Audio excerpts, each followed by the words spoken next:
Desde o primeiro momento em que ela abriu os olhos, eu também estava lá. Eu sou a Alegria. Riley. Que fofa. É a nossa princesinha. Foi incrível.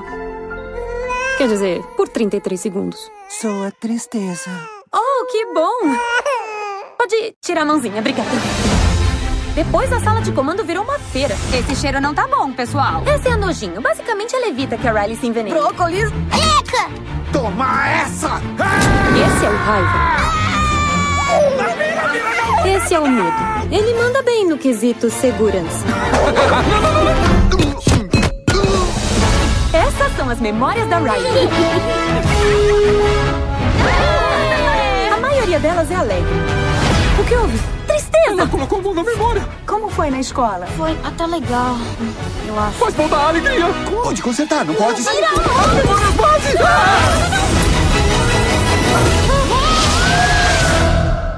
Agora já é hora daquele palavrão? O que faremos? Nada funciona, porque nada funciona. Deixa eu! Isso é um mega problema. A alegria é boa nisso. Onde estamos? São memórias de longo prazo. Nós podemos dar um jeito. Voltamos para a sala de comando. Você pode se perder. Pense positivo. Tudo bem. Positivamente, penso que vai se perder. Que lugar grande! Terra da imaginação. Produção de sonhos. Um unicórnio colorido, olha lá. Amei seu papel em Aventura das Fadas, parte 7. Tá bom, fui. Beijinho. Vamos, abraço em grupo. Já chega! Não, calma. Pense em algo bom. Um jeitinho brasileiro. É só fazer uma força. Não presto. Ah, imagina. Sou chata. Fica de boa. Legal, vivemos mais um dia. É o que eu chamo de um verdadeiro sucesso. Meus parabéns! Segura. Onde está a alegria?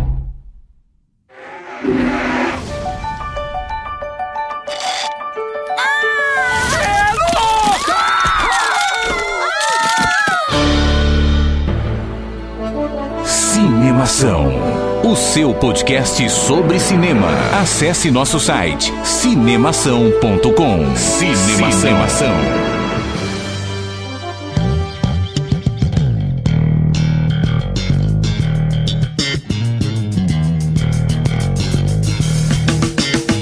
Seja bem-vindo ao podcast Cinemação número 140. Eu sou Rafael Arinelli e não é questão de tecnologia, é questão de emoção.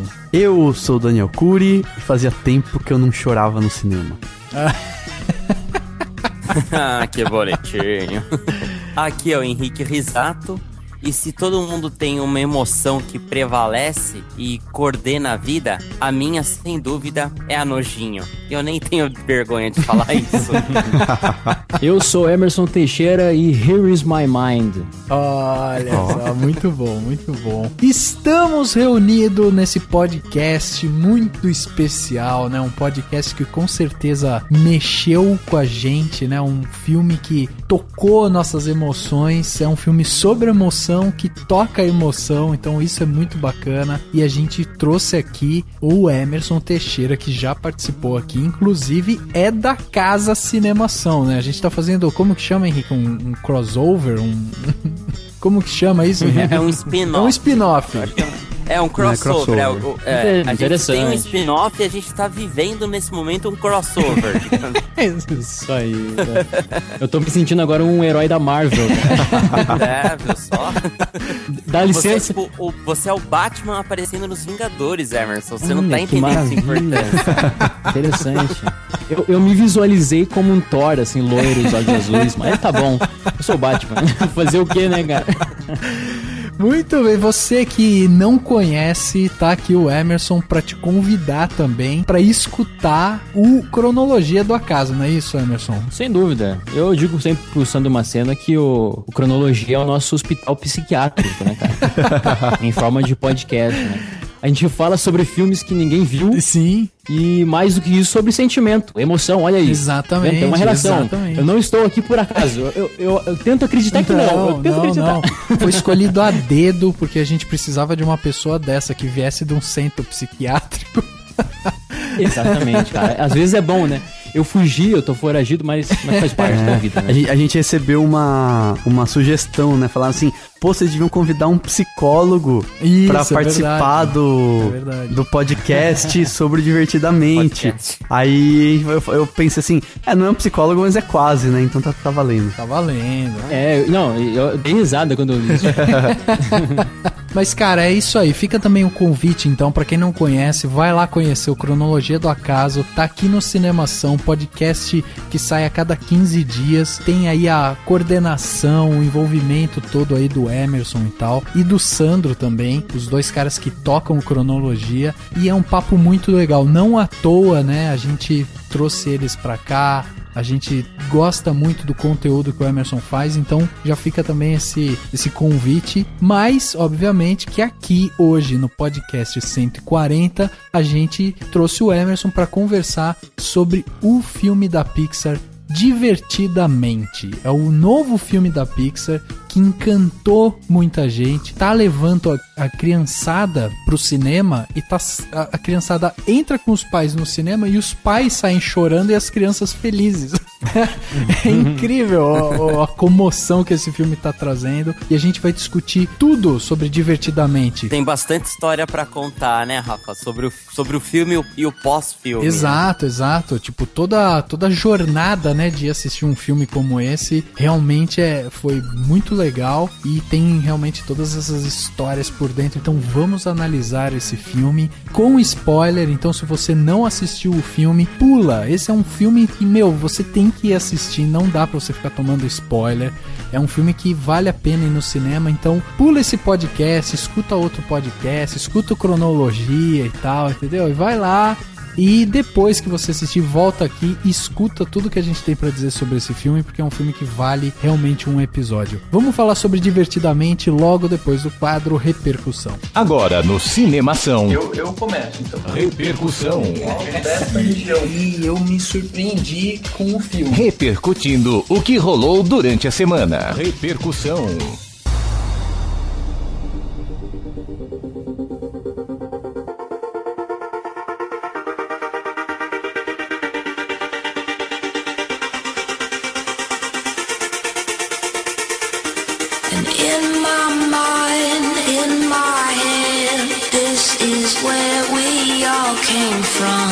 Dreams we have, the love we share, this is why we're waiting for. And in my mind, in my head, this is where we all came from. Dani, chegamos finalmente ao Repercussão 140, cara. Olha só, número redondo agora. Na verdade, a gente tá no podcast 140, Repercussão... Pois é. Mas a gente já começou Deve com ser o Repercussão desde o começo. Não, então, mas o primeiro não tinha como ter. O primeiro... o Repercussão 139, entendeu? Uma coisa assim. O primeiro a gente, na verdade, ficou falando qual que era a ideia do podcast. Foi isso, né? Verdade. Foi muito Repercussão mesmo. Né? Tipo, ninguém mandou um e-mail sobre o não podcast que a gente gravou antes. Exatamente. Dani, queria saber aí, quem é que comanda essa sua cabeça, hein? Quem que toma conta aí? Cara, eu tava pensando nisso. Eu acho que é tipo a alegria. Sabe a alegria e a tristeza que nós estamos juntos? Eu acho que é a alegria e o medo, mas não sei porquê, não saberia explicar porquê, entendeu? A alegria e o medo. E o medo, tipo, juntos, assim. E o resto tá, tipo, tomando um café. O resto de vez em quando surge, entendeu? Entendi. Por exemplo, nojinho é um que não, o meu deve ficar escondido, porque eu não sou muito de ter nojo. Ninguém dá muita moral pra ele. Não, Muito bem, Dani. Então vamos lá, vamos fazer com que a alegria das pessoas, né, que comanda as pessoas que nos escutem, nos mandem e-mails, se sintam empolgadas para sair do armário e mandar e-mails pra gente. Como que essas pessoas que estão sendo tomadas agora, os seus controles emocionais pela alegria, fazem para mandar suas mensagens aqui pro Cinemação? Bom, é o seguinte, eu tô pensando em lançar um desafio para as pessoas mandarem e-mails. ou comentarem no post do Cinemação, né? No post do podcast. Boa. Sabe assim, do tipo assim, se você pedir pra gente falar alguma coisa ou imitar alguém, a gente faz no podcast, entendeu? Só pra você se divertir mais ainda. Então faça isso, peça pra gente imitar alguma coisa ou falar alguma bobeira, sei lá, inventa alguma coisa, mas pra ficar mais legal pra você mandar, porque a gente recebeu alguns e-mails, né, que a gente vai ler, de pessoas que já mandaram, que já escreveram, e é super legal que essas pessoas continuem mandando, né? Só que a gente quer de gente nova, de você que tá aí, que você não mandou ainda e-mail pra gente, você que ainda não comentou. A gente vê que a taxa de downloads é grande, a gente vê que o público cresce, mas não saem dos seus armários. Por que eles estão comenta lá no SoundCloud, comenta no Twitter, qualquer lugar, sabe? Qualquer lugar é válido, mas comente. E daí pra comentar você pode mandar um e-mail para contato@cinemação.com, ou então você entra no facebook.com/cinemação e acompanha as nossas postagens e comente por lá. Se você preferir, segue a gente no Twitter, no @cinemação, ou no Instagram, que também é @cinemação, sempre cinema, CAO. Se você quiser acompanhar a gente por meio de uma web rádio, se você gosta de ouvir web rádio, você entra em www.webradiovagalume.com e acompanha o Cinemação na Web Rádio Vagalume todas as sextas-feiras, às 22 horas, com reprises aos domingos, ao meio-dia. E claro, não deixe de entrar sempre no cinemação.com, que sempre tem novidade, tem entrevista, tem um monte de coisa bem legal, trailer, tudo que você quiser acompanhar, você tem lá. E é claro, clique em curtir no SoundCloud, clica no botãozinho, nas estrelinhas do iTunes, ajuda a gente a ficar com um ranking bacana para que você apresente o podcast que você gosta para outras pessoas também. Dani, depois do podcast passado, onde a gente aqui agradeceu muito, né, a nossa primeira contribuição do Patreon, estamos lá ainda esperando com que você que está aí nos escutando faça sua doação para o Cinemação. É muito importante que essa doação aconteça para ajudar a gente a desenvolver mais o site, para a gente fazer com que o site cresça. Até hoje o Cinemação sempre ofereceu conteúdo gratuito, não vai deixar de oferecer conteúdo gratuito para todo mundo que quer ler sobre cinema, que quer entender um pouco mais sobre cinema. Nosso objetivo aqui é justamente desconstruir, né, o que é esse cinema, essa coisa tão séria, essa arte e tal. Vamos tentar trazer isso de uma forma divertida, e para isso a gente precisa realmente da sua ajuda. Então, para você ajudar o Cinemação, você tem essa ferramenta fantástica que é o patreon.com, e lá você pode ajudar com uma contribuição mensal, mínima que seja. Você faz uma doação de 1, de 2, de 3, de 4 dólares por mês, e isso vai ajudar a gente a desenvolver mais e mais o Cinemação. Por que que isso é importante? Porque conforme a gente for recebendo essas doações, a gente vai conseguir reinvestir no site. Então, até hoje, tudo que a gente fez foi saindo do nosso bolso, foi saindo do nosso bolso, foi saindo do nosso bolso, e agora a gente está pedindo ajuda das pessoas para fazer com que o Cinemação cresça ainda mais e ganhe novos ares, ganhe novos equipamentos, ganhe novas matérias e tal. Tem muita coisa legal pra gente desenvolver dentro do Cinemação, e você pode nos proporcionar isso. Então, nos ajude fazendo a sua contribuição mensal, qualquer uma que seja. Vai lá, faz a sua doação, 1 dólar, 2 dólares, 3 dólares, tanto faz. patreon.com/cinemação. Aqui no post também você tem um bannerzinho lá com o link, né, a marca do Patreon, a marca do Cinemação. É só você clicar lá, você já é automaticamente redirecionado pro Patreon, e é muito simples, é só você ir lá, clicar em doar. Você que diz a quantia, não tem quantia pré-definida, e o montante que a gente for acumulando aqui, a gente já promete algumas coisas. Então, por exemplo, acumulamos 500 dólares, a gente vai investir em novos equipamentos, a gente vai começar a trazer mais matérias, né, matérias mais completas, vamos trazer mais entrevistas. Então tem muita coisa ainda pra gente fazer aqui, e certamente você é um desse canal para ajudar a gente. Então vai lá no patreon.com/cinemação e ajude a gente a desenvolver ainda mais esse canal que a gente ama tanto. Quer uma dica legal? Você que não tem cartão de crédito, boa.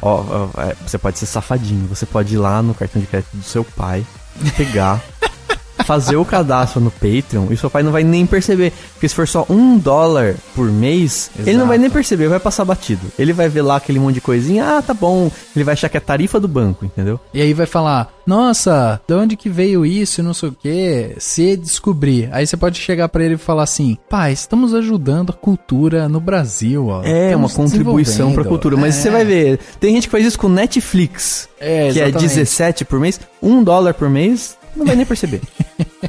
Dani, chegando aqui na parte de comentários, né? Temos 2 comentários que vieram do último podcast Animação número 139 sobre Jurassic World. Muito legal o papo que a gente teve quando a gente chamou lá o Gustavo e tal, discutimos o filme, né? E teve gente que gostou do podcast e teve gente que não gostou tanto assim dos nossos comentários. Então vamos começar primeiro com um comentário legal que veio da Larissa Siriani, que já participou aqui com a gente, né? Esteve aqui no primeiro podcast desse ano, também voltou no 50 Tons de Cinza e já tá agendado pra ela voltar mais uma vez no podcast aí que... Sim, pelo menos mais um ela vem ainda. Mais um, não, tem mais 2, né? Porque tem esse de agora e tem mais Jogos Vorazes. Ela é convidada, né? Ela é fixa de Jogos Vorazes. Exatamente, né? Fixa de...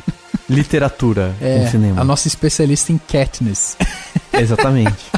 E aí ela chegou e escreveu o seguinte pra gente sobre o nosso podcast 139. Ela falou o seguinte: oi bonitos, quanto tempo? Resolvi escrever porque escutei o podcast sobre Jurassic World e amei. Ri horrores, foi super divertido e me identifiquei com várias das opiniões de vocês. Então vamos lá. Estou super de acordo com o Gustavo. É Gustavo, né? Tipo, esses parênteses que ela coloca, eu já imagino ela falando. Acho que ela, tipo, qual que é o nome? Ele falou o nome, não lembrar, Gustavo. Então, realmente, Larissa é Gustavo, isso mesmo, tudo bem, tá tudo certo. E aí ela continua, que disse que o filme é bem pipoca e cumpre com seu papel dentro das expectativas. Mesmo gostando muito da franquia de 20 anos atrás, estamos velhos, galera, sim, estamos, você não precisa ficar lembrando e nem escrever a palavra velhos no seu texto. Tipo, isso não ajuda em nada. Ela continua, eu achei esse filme bacana como homenagem e também como solo. Eu não esperava nada além do que ele me mostrou. Uma explosão gráfica que me deixou boquiaberta. Um filme que passa rápido e que te deixa com vontade de ver mais algumas vezes.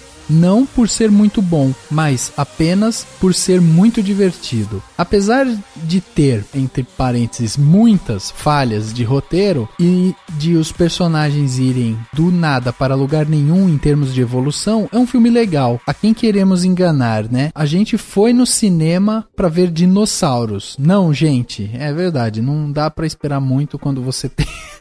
Tem filmes que, tipo, os dinossauros já são o grande plot do filme e tal. Mas, né, como o Dani falou no cast também, a maioria dos filmes, bons filmes, são baseados em seres humanos. Não, né? A questão você precisa de personagem bem desenvolvido. Se for dinossauro, Exato. Então desenvolva o dinossauro. Exatamente. Né? E aí ela continua, né? Uma ressalva que eu faço, porém, e não sei se algum de vocês vai compartilhar da minha opinião, é que achei o filme muito previsível. Não sei se foi só comigo que aconteceu, mas tive a impressão de que eu antecipei todos os acontecimentos mais chocantes da trama. Quando aquela assistente chatinha da Claire foi comida pelos bichos, menos de 1 minuto antes eu estava pensando, ela vai ser a primeira a morrer.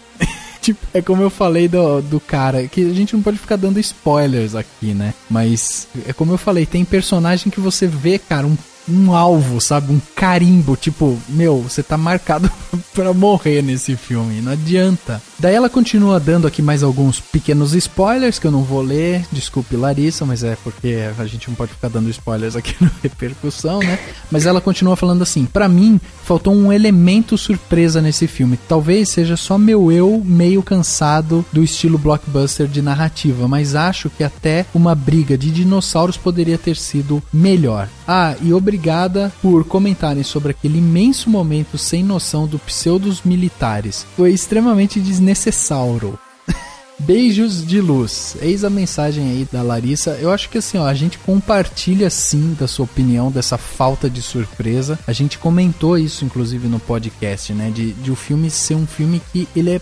não, a gente não usou a palavra previsível, mas a gente usou justamente essa coisa da falta de surpresa. Até porque a gente que já vivenciou esse background do filme de 20 anos atrás, você meio que já começa a perceber alguns cacoetes ali de linguagem que você já vai meio que entendendo o que vai acontecer, qual que é o caminho que ele vai seguir, né? Então você já tem mais ou menos uma ideia. Então acho que eu compartilho dessa opinião da Larissa. Você também, né, Dani? Imagina. Sim. Ela concordou com basicamente tudo que a gente disse. Só tem variação do quanto você aceita isso ou não dentro do mundo blockbusteriano e dentro do que você espera, ou se você espera mais ou menos, etc. Mas é bem isso mesmo. Eu vou ler aqui o comentário do Queiroz, que ficou bravo que a gente desceu o porrete no Jurassic World. Ele comentou assim: eu gosto muito do Cinemação, mas que desânimo, hein? Vocês estão parecendo o moleque de boné que diz pra galera da Globosfera, boa viagem.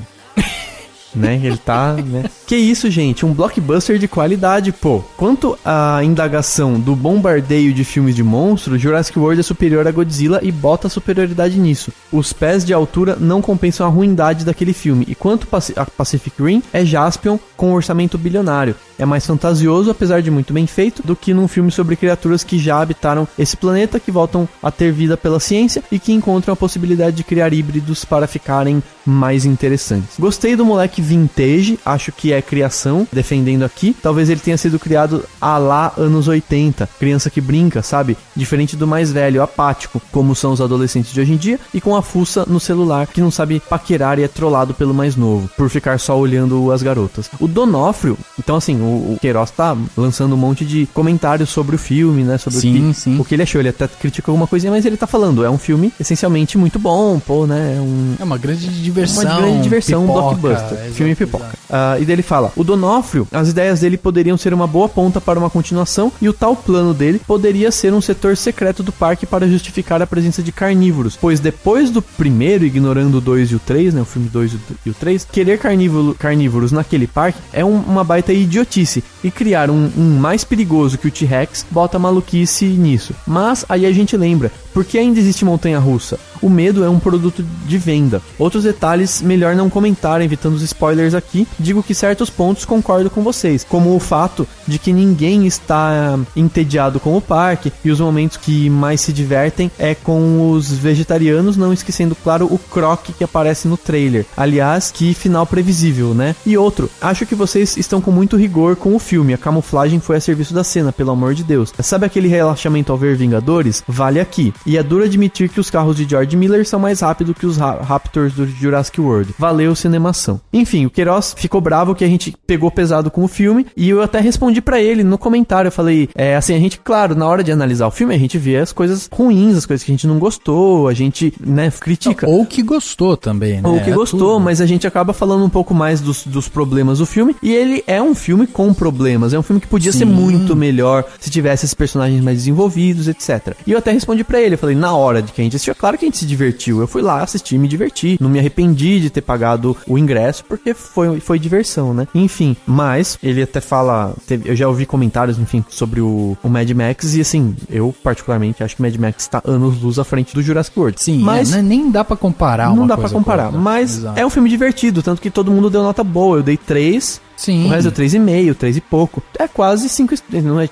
Não é 5 estrelas, mas é um filme bom. É. E por fim, o Queiroz só comenta sobre que até no Jurassic World o pessoal encontrou brecha pra criar polêmica sobre discussões de diferença de gênero sexual, né? E que a mocinha ainda salva o mocinho do dinossauro, mas isso não basta. É dose. E assim, o meu comentário sobre isso é um só. Na verdade, o grande problema é esse. Ela salva ele, tipo, o filme tenta mostrar, vamos mostrar a mulher mais poderosa, mas no fim, ela, enquanto personagem, é fraca fraca, tem um desenvolvimento que não condiz com isso. Então fica esse problema, né? Se fosse assim, então era melhor não ter se preocupado em questionar esse tipo de temática dentro do Jurassic World. Mas enfim, é um filme divertido, todo mundo concorda com isso. Eu acho que tem uma questão também, Dani, que eu não sei se você concorda, mas eu acho que a grande diferença de você comparar, por exemplo, Jurassic World com Vingadores é justamente o tipo de linguagem, assim. Vingadores é um filme que ele se propõe a não ser levado a sério, porque ele já se coloca como um filme de super-herói, eu sou um filme divertido, eu sou um filme pipoca, ele se coloca dessa maneira. Jurassic World não, ele em alguns momentos se coloca como um filme sério, como um filme de tensão, como um filme de aventura também, mas ele tem essa linguagem mais séria, né? Uma linguagem mais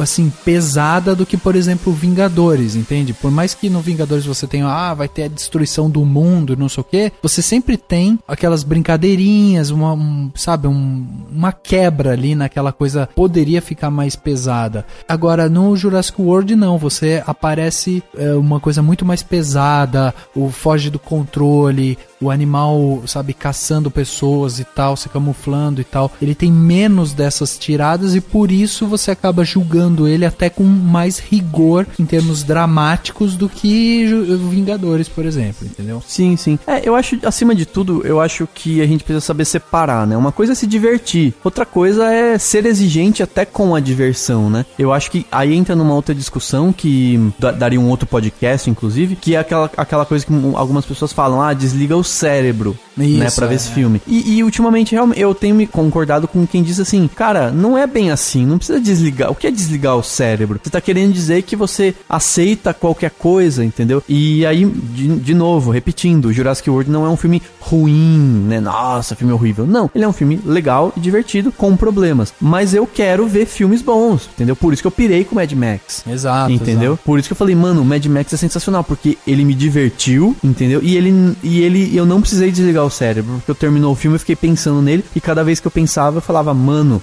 tem coisa aí, tem profundidade, tem personagem, tem isso, tem aquilo. É isso que eu quero, eu pelo menos, né? Eu quero isso. Então, eu vou criticar não é reclamar, né? Criticar é criticar, um filme que não apresente tudo isso, né? Inclusive, a gente daqui a pouco vai falar de um que todo mundo gostou, muito provavelmente, né? E não deixe, né, querido Queiroz, o bichinho da raiva controlar você. Né? Você pode deixar ele controlar um pouquinho, daí depois você deixa um pouco a felicidade, não é isso, Dani? É, bem isso, deixa lá. Mas pode, se o carinha da raiva faz você escrever no comentário, pode deixar ele controlar nessa hora, não tem problema.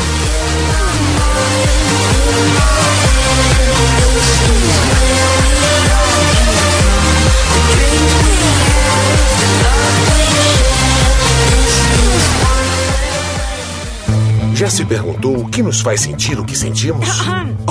Cara de brava. Não abaixei a tampa do vaso. Desembucha! O quê? Disney e Pixar convidam... Ai, outra vez a cara de bocó. A conhecer as vozes que vivem na sua cabeça. São a alegria. Essa é a tristeza. Esse é o raiva. Essa é a nojinho. E esse é o medo. Vamos lá, abraço em grupo. Você também, raiva. Tira a mão. Divertidamente chegou aos cinemas no dia 18 de junho de 2015 pelas mãos do diretor Pete Docter, que é um cara que já tem uma mão bem pesada na parte de animação, né? Um cara já bastante conhecido dessa parte de animação, inclusive lá com Up, Altas Aventuras, WALL-E, Monstros S.A., Toy Story 2, quer dizer, um cara que já tinha um background valente também, né? Que foi um dos filmes que ele participou, ele é uma das grandes mentes da Pixar. Exato, uma das grandes mentes, exatamente. E ele trouxe esse filme pra gente, né? Concebeu esse filme, dirigiu esse filme. E quem mais faz parte dessa equipe técnica, Dani, da Pixar, que trouxe divertidamente pros nossos corações? Bom, além do Pete Docter, o filme também é dirigido pelo Ronaldo Del Carmen, que é o primeiro filme que acho que ele realmente dirige, né? Co-dirige com o Pete Docter, mas ele tá na equipe da Pixar faz tempo e ele fez muita coisa por lá, então ele também é co-diretor. É co-diretor e co-roteirista também. Co-diretor e co-roteirista. Exato. O filme tem trilha sonora do Michael Giacchino, que fez o Jurassic World. Olha só, o cara olha tá só. fazendo... Isso, a gente comentou dele. Então... A gente comentou dele, falou que ele fez o Cloverfield, fez Star Trek. Exatamente, né? Ele fez a trilha de Lost, cara. É, também. Isso, exato. O cara é... Fez a trilha do Lost, é verdade. Sim, o cara é monstro de trilhas sonoras, tem a trilha dele. A montagem é do Kevin Nowtin, que fez a montagem também do Up, Altas Aventuras, né? Então, equipe Pixar também funcionando. E uma outra característica importante do filme, que eu acho que é o design de produção, foi a responsabilidade do Ralph Eggleston, que também é lá da Pixar. Ele já fez o design de produção, por exemplo, de filmes como o Wall-E e Procurando Nemo. No elenco de Divertidamente estão as vozes, né? Mas, enfim, a gente não chama de dubladores porque eles fizeram as vozes originais. Tá a Amy Poehler fazendo a Alegria. Que, aliás, é fantástico. Ela é uma puta dubladora. Sim, dubladora não. Ela fez a voz original. É, a voz original. Vai ser interessante porque alguns assistiram legendado e outros dublado, né? Que nem eu assisti dublado, então só... Então, mas justamente... Mas fala aí, Dani, quem a Amy Poehler faz a voz da Alegria. Se você viu dublado, você ouviu a Mia Mello no lugar dela. Que também foi muito bem. Que também trabalhou muito bem. Eu gostei também, gostei. Eu achei bem legal. E a Mia Mello, quem não sabe, é a mulher do Fábio Porchat, e ela faz aquele filme também. Ela é mulher dele no filme. É. No filme, eu só tô tentando lembrar o nome do filme. Meu passado me condena. Meu passado me condena. É esse mesmo, tem série, né? Que no é muito show, bom, aliás. Tem também a Phyllis Smith, que faz a Tristeza. Se você viu dublado, você viu a Catiúcia Canoro fazendo a voz da Tristeza. E sabe o que é legal da Phyllis Smith? Que ela fez The Office. E ela é realmente a personificação da tristeza, cara. Porque no The Office, ela era uma funcionária bem triste, assim. Ela tinha ela tem o rosto meio triste, o jeito de falar triste. Então, tipo, foi perfeito, assim, o fato dela fazer a voz da tristeza. Sim. A interpretação também tá fascinante, né, cara? Eu tive a oportunidade de assistir legendado, uma coisa que é rara, né, no nosso país. E a interpretação dela é fantástica, né? Sim. Tanto que é a personagem mais carismática, assim, que a gente pode dizer, né? Sim. E sabe que eu vi a versão dublada, mas quando eu vi a personagem, eu lembrei na hora da Phyllis, por causa do The Office. Assim como o Rafa, eu sou fã da série. Eu imaginei, nossa, parece a gordinha lá do The Office. Aí a hora que eu fui estudar pra gente gravar o podcast, que eu vi que realmente era ela, falei, é a cara da personagem. Não tinha ninguém melhor pra pôr pra fazer a voz. Sim. Eu achei que não ficou tão ruim a dublagem, mas provavelmente perdeu bastante, né? Além das duas, tem o Bill Hader, é Bill Hader ou Bill Hader, não sei, fazendo o Medo. Quem faz a versão brasileira é aquele talentosíssimo ator Otaviano Costa. Exato. Vamos ser. Tem também o Lewis Black, que é um excelente ator fazendo a Raiva, ou Raiva, né? Enfim. A versão brasileira ficou por conta do Léo Jaime. O Lewis Black é um comediante, sim. Faz stand-up, né? Sim. Eu não conheço muito o trabalho dele, mas o que eu andei lendo é que tem tudo a ver, a personalidade, enfim. E ele tem o personagem dele, no lado mais cômico, assim, tem tudo a ver com o personagem da Raiva, né? Essa emoção. Exatamente. E ele tem uma voz muito bem postada, né? Inclusive por ser essa figura que trabalha com comédia e tal, ele geralmente faz essa coisa do seu contraponto da comédia, sabe? Então, bem legal isso, porque ele realmente consegue impor a voz dele de uma forma bem bacana, assim, e o que precisava mesmo, porque apesar da Raiva não ser um personagem que, tipo, ele é um personagem importante dentro da trama, mas ele tem momentos de explosão, por exemplo, que precisa dessa voz, sabe, projetada, sabe, pra dar poder, né? Então, eu achei que foi uma boa escolha também. Sim. E só pra fechar, a Nojinho, quem faz a voz original é a Mindy Kaling, e quem fez a versão... Que também é do The Office, e também é um nojo, né? Você lembra dela no The Office? Lembro. Ela é tipo uma namoradinha meio ciumenta, mas também é toda cheia de frescurinha, de nojinha, assim, e tal. Então também muito bem escolhida pro papel. Sim. E a versão brasileira ficou por conta da Dani Calabresa, que eu particularmente gostei, achei interessante. Eu também achei bem legal. Em termos de dublagem, né, aqui no Brasil e as vozes originais que a gente teve nos Estados Unidos, eu achei assim que a gente não teve grandes perdas, sabe, aqui. Principalmente porque a gente não teve, tipo, uma Sabrina Sato fazendo a voz da fulana, entendeu? Tipo, pessoas que não têm nenhum tipo de afinidade com com a arte de interpretar, sabe? Na verdade, assim, a Pixar, ela supervisiona muito bem a dublagem, né, em todos os países, porque ela sabe que todo mundo vai ver dublado, né? Sim. Vai ter criança não vai ler legenda e tal. Então eles se preocupam com isso. O filme é pra adulto, mas é principalmente pra criança, né, cara? Não sei na sessão de vocês, mas na minha 90% era crianças pequenas, tipo, com menos de 10 anos com os pais, né? Sim, é claro. É interessante porque eu diria que é uma exceção. O Divertidamente é uma exceção. Ele foi feito para os adultos e as crianças vão ser obrigadas, né, a pensar um pouco, eu diria. Eu também acho. Foi pensado realmente no adulto. Eu acho que foi mais mesmo, mas acho que a Pixar tem feito muito isso, né? O próprio Wall-E, por exemplo, tipo, 30 minutos primeiros do filme não tem fala. Tipo, quem faria isso em sã consciência?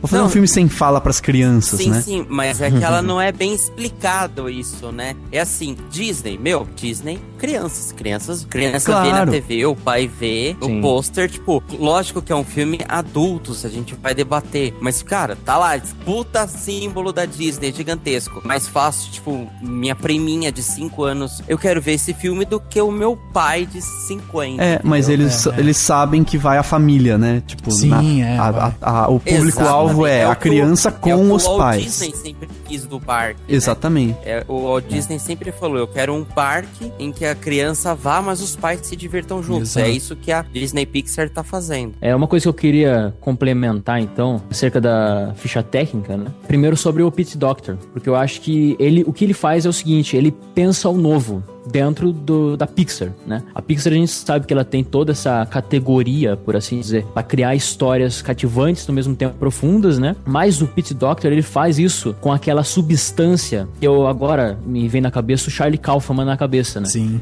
Que é... cabeça, né? A gente vai falar muito disso. E que é aquela coisa de você subverter uma história que é simples por si só, porém, ele pega aquilo e olha para um outro olhar completamente diferente sobre aquela situação comum que todo mundo passa. Então, por exemplo, se a gente pegar o filme dele, o Monstros S.A. é uma brincadeira com essa coisa da infância e com a imaginação, com aquela coisa do distante, né, das sombras, o que tem no escuro, por assim dizer, né? Aí, quando ele passa pro Up, Altas Aventuras, ele começa a ser um pouco mais maduro na sua proposta, né? Então nós temos ali no começo uma história, digamos, clichê, mas ainda assim fantástica, né, com a trilha ainda, inclusive, do Michael Giacchino, e depois nós temos uma viagem alucinante com uma casa cheia de balão. E como que você vai vender essa ideia? É muito difícil. E aí ele atinge assim o potencial máximo com Divertidamente, né? Exato. E isso também envolto com a trilha do Michael Giacchino, que, na minha opinião, é um cara que sabe ser minimalista. E esse é um ponto crucial, assim, pra esses filmes do Peter Docter, sabe? Pra mim, assim, é a trinca de ouro da Pixar. É o Andrew Stanton, o Peter Docter e o John Lasseter. Sim. Pra mim, são os caras, assim. E falando um pouco da curiosidade acerca do Peter Docter, ele assumiu, enfim, alguns projetos lá, que não tava dando muito certo na Pixar, né? E ele começou a bolar, então, essa ideia em base à filha dele, que tava mudando esse comportamento, né? Ela era uma pessoa, assim, muito feliz, enfim, uma criança, e começou a ser um pouco mais, enfim, refletir um pouco mais sobre a vida, entendeu? Então ele vai meio que acompanhando, e eu acho isso muito importante, porque vai de encontro com a própria história da Pixar, né? Se a gente pegar a Pixar, por exemplo, ela foi criada em 86, né? Isso. Então foi um momento de transição. A década de 80 é um período de transição, seja na música, no cinema, enfim, por causa da criança, a juventude tá mudando. Então hoje nós temos crianças aí que são educadas com a televisão. Ela tá muito mais apta a entender certas reflexões que a geração anterior, e não menosprezando, não entendia, entendeu? Então, assim, a Pixar vai de encontro com isso. Ela pega essas histórias que todo mundo vive e dá um toquinho de subversidade, no meu ponto de vista, entendeu? E assim, eu fui muito feliz em ter assistido Divertidamente e tal, porque eu me identifiquei demais, né? E eu assisti numa sessão especial, rolou em alguns cinemas do Brasil, enfim. E, assim, tinha 20 minutos com o diretor, né, o Pete Docter, com também o produtor, Jonas Rivera. E eles apresentando, enfim, a indústria Pixar, né? Como funciona ali dentro. E, cara, primeiro, assim, que é muito bonito de ver, e eu acho que o que eu quero ressaltar aqui, pra depois a gente vai falar um pouco e vai conectar isso com o filme em questão, é uma coisa que eu acho bonita que, assim, pessoalmente falando, seja nos meus trabalhos na escola ou fotografia, o que eu gosto muito de fazer é ouvir as pessoas, sabe? Tentar sentir o que elas querem passar no seu dia a dia, ou suas opiniões sobre o que eu estou fazendo, sobre o que elas fazem, enfim. Porque eu acho que isso aprimora a nossa perspectiva, né? Acredito que vocês concordam com isso também. Sim, lógico. E assim, eu vejo a Pixar fazendo isso, dando importância, dando voz a todos os funcionários. E eu não digo isso somente daqueles que trabalham com fotografia, com roteiro, os diretores. Ela faz isso de forma unânime, como todo mundo tivesse voz dentro dos filmes, sabe? Sim. Então essa humanidade também advém um pouco do estúdio Ghibli, né? Que eles têm muito essa inspiração. O estúdio Ghibli é de 85, mas começou as atividades antes. Então eles pegaram muito essa referência dessa coisa da sensibilidade, sabe? Então eu vi lá nos 20 minutos e tal, especiais lá, que assim, eles deixam os quadros assim, do storyboards do filme que tá sendo lançado, enfim, planejado, para todos os funcionários que passam ali sentir o que tá acontecendo com o filme, como que tá sendo as cenas, entendeu? E eu acho isso muito importante, cara. A indústria, a empresa Pixar, ela tem mesmo essa coisa mesmo de, sabe, dessa orquestra, Exato. quase um maestro, sabe, na arte de ouvir o outro, entendeu? E nada mais é do que as emoções, né, cara? Eu achei muito impressionante isso aí, sabe? Eu acho muito importante também ressaltar isso. Eu acho até interessante você estar comentando isso sobre essa parte da Pixar, porque eu tô agora numa fase, eu tô lendo um livro que se chama Criatividade S.A. E o livro ele é escrito pelo Ed Catmull, e que ele é um dos CEOs da Pixar e da Disney Animation, né? Só que ele é o pensamento técnico mesmo, ele é um cara formado em ciência da computação e tal, e ele não é o cara que vai lá e assina o roteiro, ou que faz realmente a parte, vamos dizer, de criatividade ali, mas ele é o cara que coordena a equipe. E uma das coisas que ele fala no livro é justamente o ambiente criado pelo Steve Jobs, no sentido de potencializar a criatividade e procurar sempre a excelência, né? Então isso era uma coisa que o Steve Jobs acreditava e que de uma certa forma ele veio estimulando isso dentro da Pixar, mas ele até conta uma história que no começo da Pixar eles compraram, o Steve Jobs trouxe um designer para decorar o prédio da Pixar, e o designer sugeriu colocar uma mesa dessas de jantar enormes, em que quando você vê em filme assim, tipo, fica um sentado em cada ponta com um candelabro no meio, e você, pra pedir pra passar o sal, você tem que tipo levantar e ir até a pessoa, sabe? Tipo uma mesa gigante de reunião. Sim, sim. E eles tinham essa mesa de reunião dentro da Pixar. E aí ele falou que o que eles começaram a perceber é que, primeiro, a primeira dificuldade que eles tinham é que eles queriam implementar dentro da filosofia da Pixar uma certa... Eles não queriam que tivesse esse poder hierárquico. Eu não preciso nossa, eu vou ter que ir falar com o presidente, eu vou ter que ir falar com o diretor. Não, eles queriam que todo mundo estivesse no mesmo patamar. E essa mesa, de uma certa forma, ela simbolizava essa hierarquia, né? Porque os diretores, os presidentes, eles acabavam sempre sentando mais ou menos no meio da mesa, porque eles queriam tentar escutar a maioria das pessoas, só que tinha gente que ficava sentada nas pontas e não conseguiam trocar ideia com eles ali. Então, até esse Ed Catmull chega pro departamento de compras e fala, viu, tira aquela mesa e vamos colocar uma mesa quadrada ali, porque eu quero todo mundo próximo. Então, assim, é um cerne, é um detalhe, sabe? É um pequeno movimento que já mostra a essência do que é. E essa vontade da Pixar de sempre bater muito mais forte em termos de história do que de tecnologia. E o Ed Catmull, ele conta também isso, que quando eles estavam fazendo Toy Story, o primeiro Toy Story, né? O primeiro longa-metragem e tal, nesse sentido, né? De animação, computação gráfica e tal, ele falou que teve muita gente que ia lá pra palpitar, pra dar influência e tal. E uma das empresas que tentava influenciar o filme era a Disney. E a Disney, como tinha know-how gigante de animação, chegou lá pra Pixar e falava, gente, vocês estão fazendo um desenho, né? Então vocês têm que colocar música, porque criança gosta de música. Tem que ter a parte da cantoria, tem que ter a parte tem que ter isso. Só que isso é uma assinatura muito Disney, entendeu? E a Pixar bateu o pé e falou, não, o que a gente quer é contar realmente uma história, e a nossa história vai ter uma linguagem diferente. Então, tipo, por mais que a Pixar, tudo bem, tenha sido comprada, ela tem uma certa autonomia, ela tem um certo, sabe, ela tem um corpo ali dentro que acaba ganhando espaço quando você vê filmes como esse, do Divertidamente, sabe? Que tem um poder autoral de dentro que parte da Pixar que impressiona pela qualidade da história e impressiona não como animação, mas como um filme, como uma obra cinematográfica, entendeu? E a gente sente isso porque... É um filme que pode e deve ser passado em universidades até, universidade de psicologia, em cursos de psicologia, de especialização em psiquiatria, porque o que esse filme faz, ele mostra a mente humana de um aspecto muito interessante, né? De uma forma que dificilmente eu vi, assim, pesquisando filmes, assim, nenhum foi tão específico, assim, em relação aos sentimentos e tudo mais. E de uma forma muito lúdica, né? De uma forma bem acessível. Eu acho que o legal também é que, assim, o Divertidamente, ele até reflete esse processo da Pixar, porque a Pixar passou por um período sem muita criatividade, né? O próprio Pete Docter admitiu isso, falou a gente tava numa espécie de crise, tanto que tinha uma animação ia chamar Newt, né? Que ia ser uma salamandra e tal, que foi cancelado, parece. Eles chegaram num ponto que eles falaram, a gente tá com uma crise aqui de criatividade. Fizeram continuação do Carros, tudo bem que fizeram nesse período do Toy Story 3 que todo mundo gostou, mas ainda assim, não conseguia criar nada de novo. E aí, eles, assim, poucas empresas fazem isso. Falam assim, vamos ficar 1 ano sem produzir nada, só desenvolvendo novas ideias. E o ano passado não teve nada da Pixar. Então,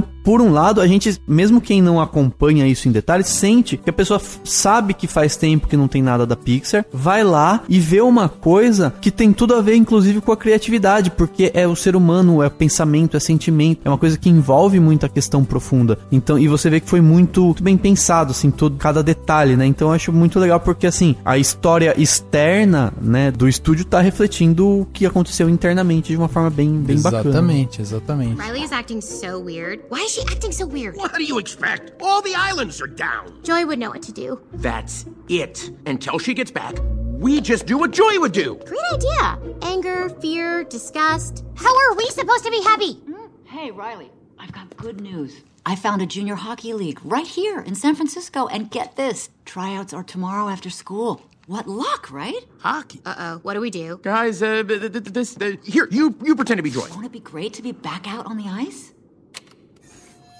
Oh yeah, that sounds fantastic. Henrique, traz pra gente a sinopse do Divertidamente. Vou dar uma sinopse aqui bem completinha. Como a gente falou bastante, eu vou acabar falando uma sinopse um pouco maior do que eu costumo fazer, que eu faço mais informal, tá? Acho que esse filme vale a pena. Então, o Divertidamente, ele conta a história da Riley, que é uma garota alegre, divertida, que tem 11 anos, e ela passa a enfrentar algumas mudanças bem importantes na vida dela. Quando os pais dela decidem se mudar, eles saem lá de Minnesota pra morar na cidade de São Francisco. Mas a Riley é uma personagem e ela é ao mesmo tempo o cenário da história principal, que se passa dentro do cérebro dela, onde convivem emoções diferentes, que são a alegria, o medo, a raiva, o nojinho e a tristeza. E a líder dos sentimentos na cabeça da Riley é a alegria, que se esforça bastante para fazer com que ela esteja sempre feliz. Entretanto, tem uma confusão lá na sala de controle, digamos assim, e faz com que a alegria e a tristeza sejam expelidas para fora da base de controle, e elas precisam percorrer as várias ilhas existentes das personalidades da Riley, né, do psique dela, para que elas possam voltar à sala de controle. E enquanto isso, a vida da Riley vai evoluindo sem ela poder contar com a completa alegria e a completa tristeza. É isso, é muito louco, mas o filme é exatamente isso. Sim. E eu acho que a gente já parte de um ponto muito interessante aí que você trouxe, que é justamente isso. A Riley ser a personagem principal e também o cenário desse filme, né? Isso já é um conceito totalmente diferente. É óbvio que aí a gente vai estar também pincelando um pouco daquilo que a gente já viu, por exemplo, com o Woody Allen, quando ele vai falar lá de sexo, né? E aí ele traz um pouco disso também, de como que funciona o homem por dentro, né? Como que aquilo funciona de uma forma lúdica mesmo, né? Então ele traz, no filme do Woody Allen, por exemplo, você é transportado para dentro do corpo e ali você vê, tem o cérebro, tem o coração, tem o pulmão, tem não sei o que. Então é como se fosse uma grande empresa e todos eles vão se conversando para fazer com que aquilo ali funcione. Então um grande organismo, né? Aquilo ali, mas de uma forma muito lúdica. Tem um filme também, se eu não me engano, chama Viagem Insólita, que também se passa dentro do corpo humano. Tem alguns filmes assim, mas que se passa totalmente na mente. Isso daí eu acho que foi muito inovador, né? O filme, ele, pra mim, assim, me encantou pra caramba, principalmente por essa parte interessante que você vai vendo como sua mente funciona. Como se fosse uma fábrica mesmo, no melhor estilo tempos modernos do Chaplin, né? E o filme prova que você pode ser criativo sem ser totalmente criativo, né? Porque é quase impossível hoje em dia se criar uma coisa que nunca ninguém criou. Então, por exemplo, tem até o próprio Quero Ser John Malkovich, que tem essa premissa também, né? Do que se passa na cabeça da pessoa. Charlie Kaufman. Que é do Kaufman, exatamente. Mas eles fazem, assim, você pega parte de uma premissa que já foi usada, que não é uma coisa totalmente original, mas você vai lá e cria uma coisa que faz muito sentido, que combina com a criança e tudo mais. Que nem, só pra já entrar na discussão, né, uma coisa que eu tava pensando, o primeiro momento em que eu via a tristeza, que a tristeza na trama encosta numa lembrança, numa memória da Riley, e daí, tipo, encosta, a memória fica triste, porque é como se você vinculasse essa memória a um outro sentimento, né, a alegria fica, tipo, meio brava e fica assim, meu, por que você fez isso? E eu pensei isso também, eu falei, por que ela encostou nessa bola? Fica quieta aí, né? Só que depois que eu me toquei, eu falei, não, calma lá, ela não tem controle, né? Ela até fala, desculpa, eu não consegui evitar, é tipo maior que ela. E a gente, às vezes, né, durante o filme, você tá se divertindo, a criançada talvez tá lá preocupada com aqueles personagens, mas assim, aquilo é a cabeça da Riley. O que é a cabeça de alguém que acabou de se mudar de cidade e tá triste por algum motivo? É isso, você de repente fica triste, você não se controla e você mesmo pensa, não, calma lá, eu preciso ficar feliz, não é pra ficar triste. Né? Não pode ficar triste. Sempre há esse conflito, entendeu? De emoções, né? Então, de sentimentos. Você tem que pensar que a Riley tá pensando isso, esse processo tá acontecendo na cabeça dela, e aquilo que a gente tá vendo é o reflexo da Riley, né? Assim, essas emoções agindo lá. Então eu achei muito legal isso, como que tudo tem um reflexo muito, muito claro, né? Entre a vida da Riley, vamos chamar de vida real, e a cabeça da Riley, que são as emoções. Na verdade, tem convivendo, né? Tem uma certa tem uma sinergia, né? Porque, assim, ao mesmo tempo que as emoções dão a entender que elas controlam a pessoa a partir do momento que elas têm um painel de controle, elas têm uma sala de controle, né? Então, eles já dão a ideia de que, as suas emoções te controlam, né? Mas, ao mesmo tempo, essas emoções são levadas ao controle a partir de situações que a pessoa vive externamente. Sim, claro. Né? Então, o filme, ele consegue expor isso. E é interessante que, assim, as emoções, elas ditam o rumo, só que em nenhum momento elas falam o que a Riley tem que falar. Tipo, elas fale isso. Daí Riley pega, vou falar isso. Você vê assim, o raiva. Ele vai lá, põe lá os dois manche pra frente, assim, muita raiva. Aí ela reage de um jeito, a hora que mostra a mente do pai, ele reage de outro. Então, eles clicam nos botões, mas a própria Riley, o próprio personagem, acaba agindo da sua própria maneira, né? Ela ainda tem essa particularidade. Esse livre-arbítrio, essa particularidade. É um dos muitos detalhes interessantes do filme. Sim. Uma coisa que eu destaco dessa sinopse, né, essa ideia geral do que é o filme, acho muito legal porque, como a gente disse na introdução, a Pixar, ela é essa empresa de toque que toca o nosso coração enquanto a gente assiste o filme, né, pela veracidade, né, e por ser visceral também dentro da sua questão de imaginar histórias, né, e uma coisa que eu acho muito legal, cara, é que o corpo, ele é um veículo, né, nesse filme. E esse filme mais do que nunca, né? Então a gente tem esse ensaio sobre o que é a emoção e principalmente essa passar do tempo. O passar do tempo é quase uma entidade muito importante nesse filme, assim como a confusão, por exemplo, né? Eu digo aqui que, por exemplo, já entrei numa parte mais pessoal, né? E eu falei aqui que eu me identifiquei muito com o filme. Na minha adolescência, assim, dos 13 até mais ou menos uns 18 anos, cara, eu me mudei bastante de casa. Então esse sufocamento por você tentar sempre se reinventar em um lugar novo, uma nova vida, foi muito forte na minha vida, assim, e talvez até abalou alguns aspectos, assim, da minha personalidade, né? Exato. Então eu acho uma coisa muito impactante. E uma outra coisa que eu posso dizer também, isso só da sinopse, olha que coisa importante, né? Não é uma ideia totalmente inédita, mas essa coisa da passionalidade que ela extrai, que ela exprime também, é muito relevante, né? E tem uma questão que eu acho muito interessante, que na sociedade hoje em dia, as pessoas, seja a música, música, enfim, o entretenimento também, né, que é muito presente na nossa vida hoje, ela impõe quase que constantemente essa felicidade, sabe? O ser humano, ele precisa ser feliz para ele se propagar, sei lá, um status melhor ou algo assim, entendeu? As pessoas não sabem mesclar a felicidade com a tristeza e nem consideram aqueles que são tristes, aqueles que são melancólicos como fracassados, sabe? Há ainda esse preconceito muito grande, sabe? Só que eu acredito que na arte ela tem que ter essa mistura de emoções, né? A gente pode pegar, por exemplo, diante a um dos maiores psicólogos, né, americanos que existe, que é o Paul Ekman. Ele fez um trabalho de pesquisa, enfim, eu não sou psicólogo, né, como no WhatsApp lá a menina escreveu, mas isso eu já tinha lido, né, que existem 6 emoções diante do trabalho dele, que são as principais. Seria realmente a felicidade, a raiva, a surpresa, o medo, o nojo e a surpresa. E há essa diferença mesmo entre a surpresa, por exemplo, e o amor. Se a gente pegar a surpresa, ela é uma emoção muito rápida, ela acontece em segundos. O amor, as pessoas têm aquela fantasia que dura para sempre, entendeu? Ou algo assim. E a gente liga muito bem essa coisa aí, né, do quanto que é importante ter amor para ser feliz. E as pessoas pensam muito na felicidade como um ser, né?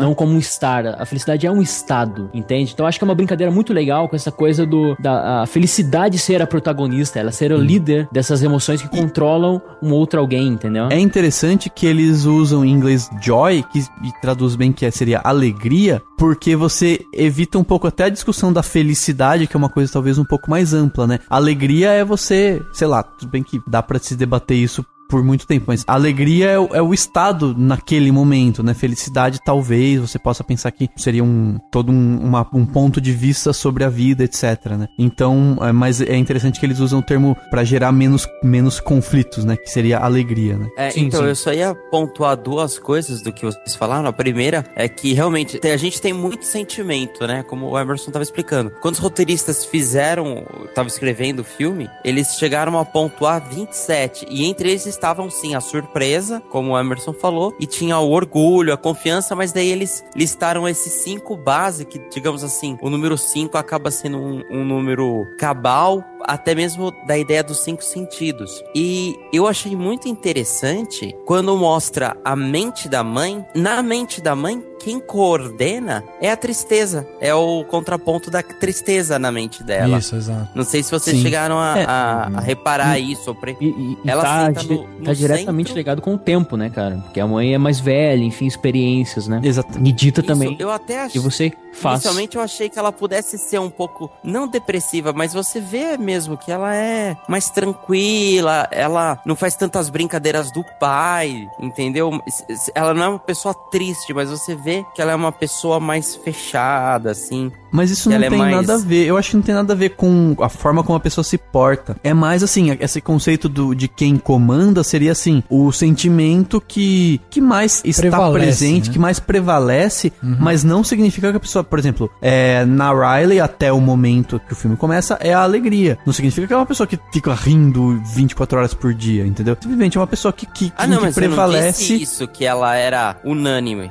Eu só disse que realmente prevalecia, mas eu não falei que ela era Eu achei que foi uma referência justamente a isso, o fato de que a gente cresce e a gente começa a ter outros sentimentos que vão prevalecer. É a tristeza no caso da mãe dela, a raiva no caso pelo menos é o que aparenta lá do caso do pai dela. E o pai dela não é um cara bravo, né? É simplesmente significa que provavelmente ele... No final do filme é fenomenal mostrar exatamente como que ela evolui, como que ela cresce. Os sentimentos, eles deixam de ser as lembranças algo, digamos assim, preto ou branco. Elas se tornam cinza, elas se tornam coloridas. Você vê que vem um sentimento que tá lá da cor da alegria e da cor da tristeza junto. Todos mesclam, né? Isso que é muito legal de ver. Eu ia falar isso mesmo. Os sentimentos até, a gente começa a perceber no filme que eles não são exclusivamente uma cor só, que eles conseguem transparecer algumas outras coisas. Mesmo durante o filme, você não vê tipo a raiva sendo 100% raiva ou o nojo sendo 100% nojo. Você tem essa comparação, por exemplo, quando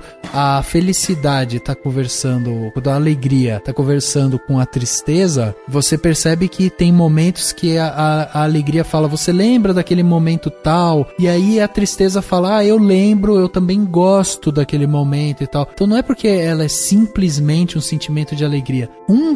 toca no outro, sabe? Um se sobrepõe até um pouco o outro e eles se deixam misturar. E isso é muito importante porque faz parte da evolução, mas faz parte da evolução, como o Emerson tava falando, da idade, do tempo, né? E aí eu acho que tem uma coisa bacana também, que são os 15 primeiros minutos de filme, que eu achei fantástico, assim. Pra mim, eles são equiparáveis a Up. Por quê? Porque você tem em 15 minutos a explicação de como vai funcionar todo aquele mecanismo, né? Quer dizer, você nasceu um bebê, o primeiro sentimento que ele tem é de alegria, né? Aí a alegria vem, começa a experimentar uma coisa aqui, outra ali. Nasce aquela esfera, né? Do tamanho de uma bola de boliche, né? Que acaba registrando um momento. E aí é óbvio, né? A narração, ela vai te introduzindo aquilo, vai te explicando qual que é aquele mecanismo e tal. Mas aí, em seguida, já vai aparecendo o nojo, vai aparecendo a raiva, vai aparecendo... E aí você começa a entender também como eles funcionam. Então você tem, em 15 minutos, meia hora de filme, o crescimento da Riley até seus 11 anos, e você percebe como eles trabalham de uma maneira que exige uma sinergia entre esses sentimentos e que eles precisam cada um exercer a sua função, porém em momentos diferentes, né? E o grande amadurecimento que eu vejo é justamente isso, é você partir de um ser pequeno, de um ser imaturo, em que tem os seus sentimentos muito bem definidos, tipo, agora eu estou com nojo, agora eu estou com raiva, agora eu estou com alegria, e você tem ele muito bem definido. E o amadurecimento, o que ele faz? Ele pega esses sentimentos, ele mistura uma coisa com a outra, ele não deixa ser uma coisa só, você passa a entender o que é a tristeza, o que é a alegria, o que é o nojo. Então isso é muito importante no filme como uma metáfora mesmo, né? E essa coisa de você amadurecer os sentimentos com o mesmo ritmo que o personagem vai amadurecendo, eu achei de um primor isso, de uma liberdade assim poética. Meu, foda, achei muito. Sim, e o que eu acho interessante. Concordo. O interessante também é que a gente já percebe, né, quem tá assistindo, logo no começo, que todos fazem parte de uma mesma coisa. É a personagem, né? E todos os sentimentos ali, todas as emoções são derivados da felicidade. Mas não por isso não quer dizer que a felicidade é a que tem voz, né? Anyway, these are Riley's memories, and they're mostly happy, you'll notice, not to brag.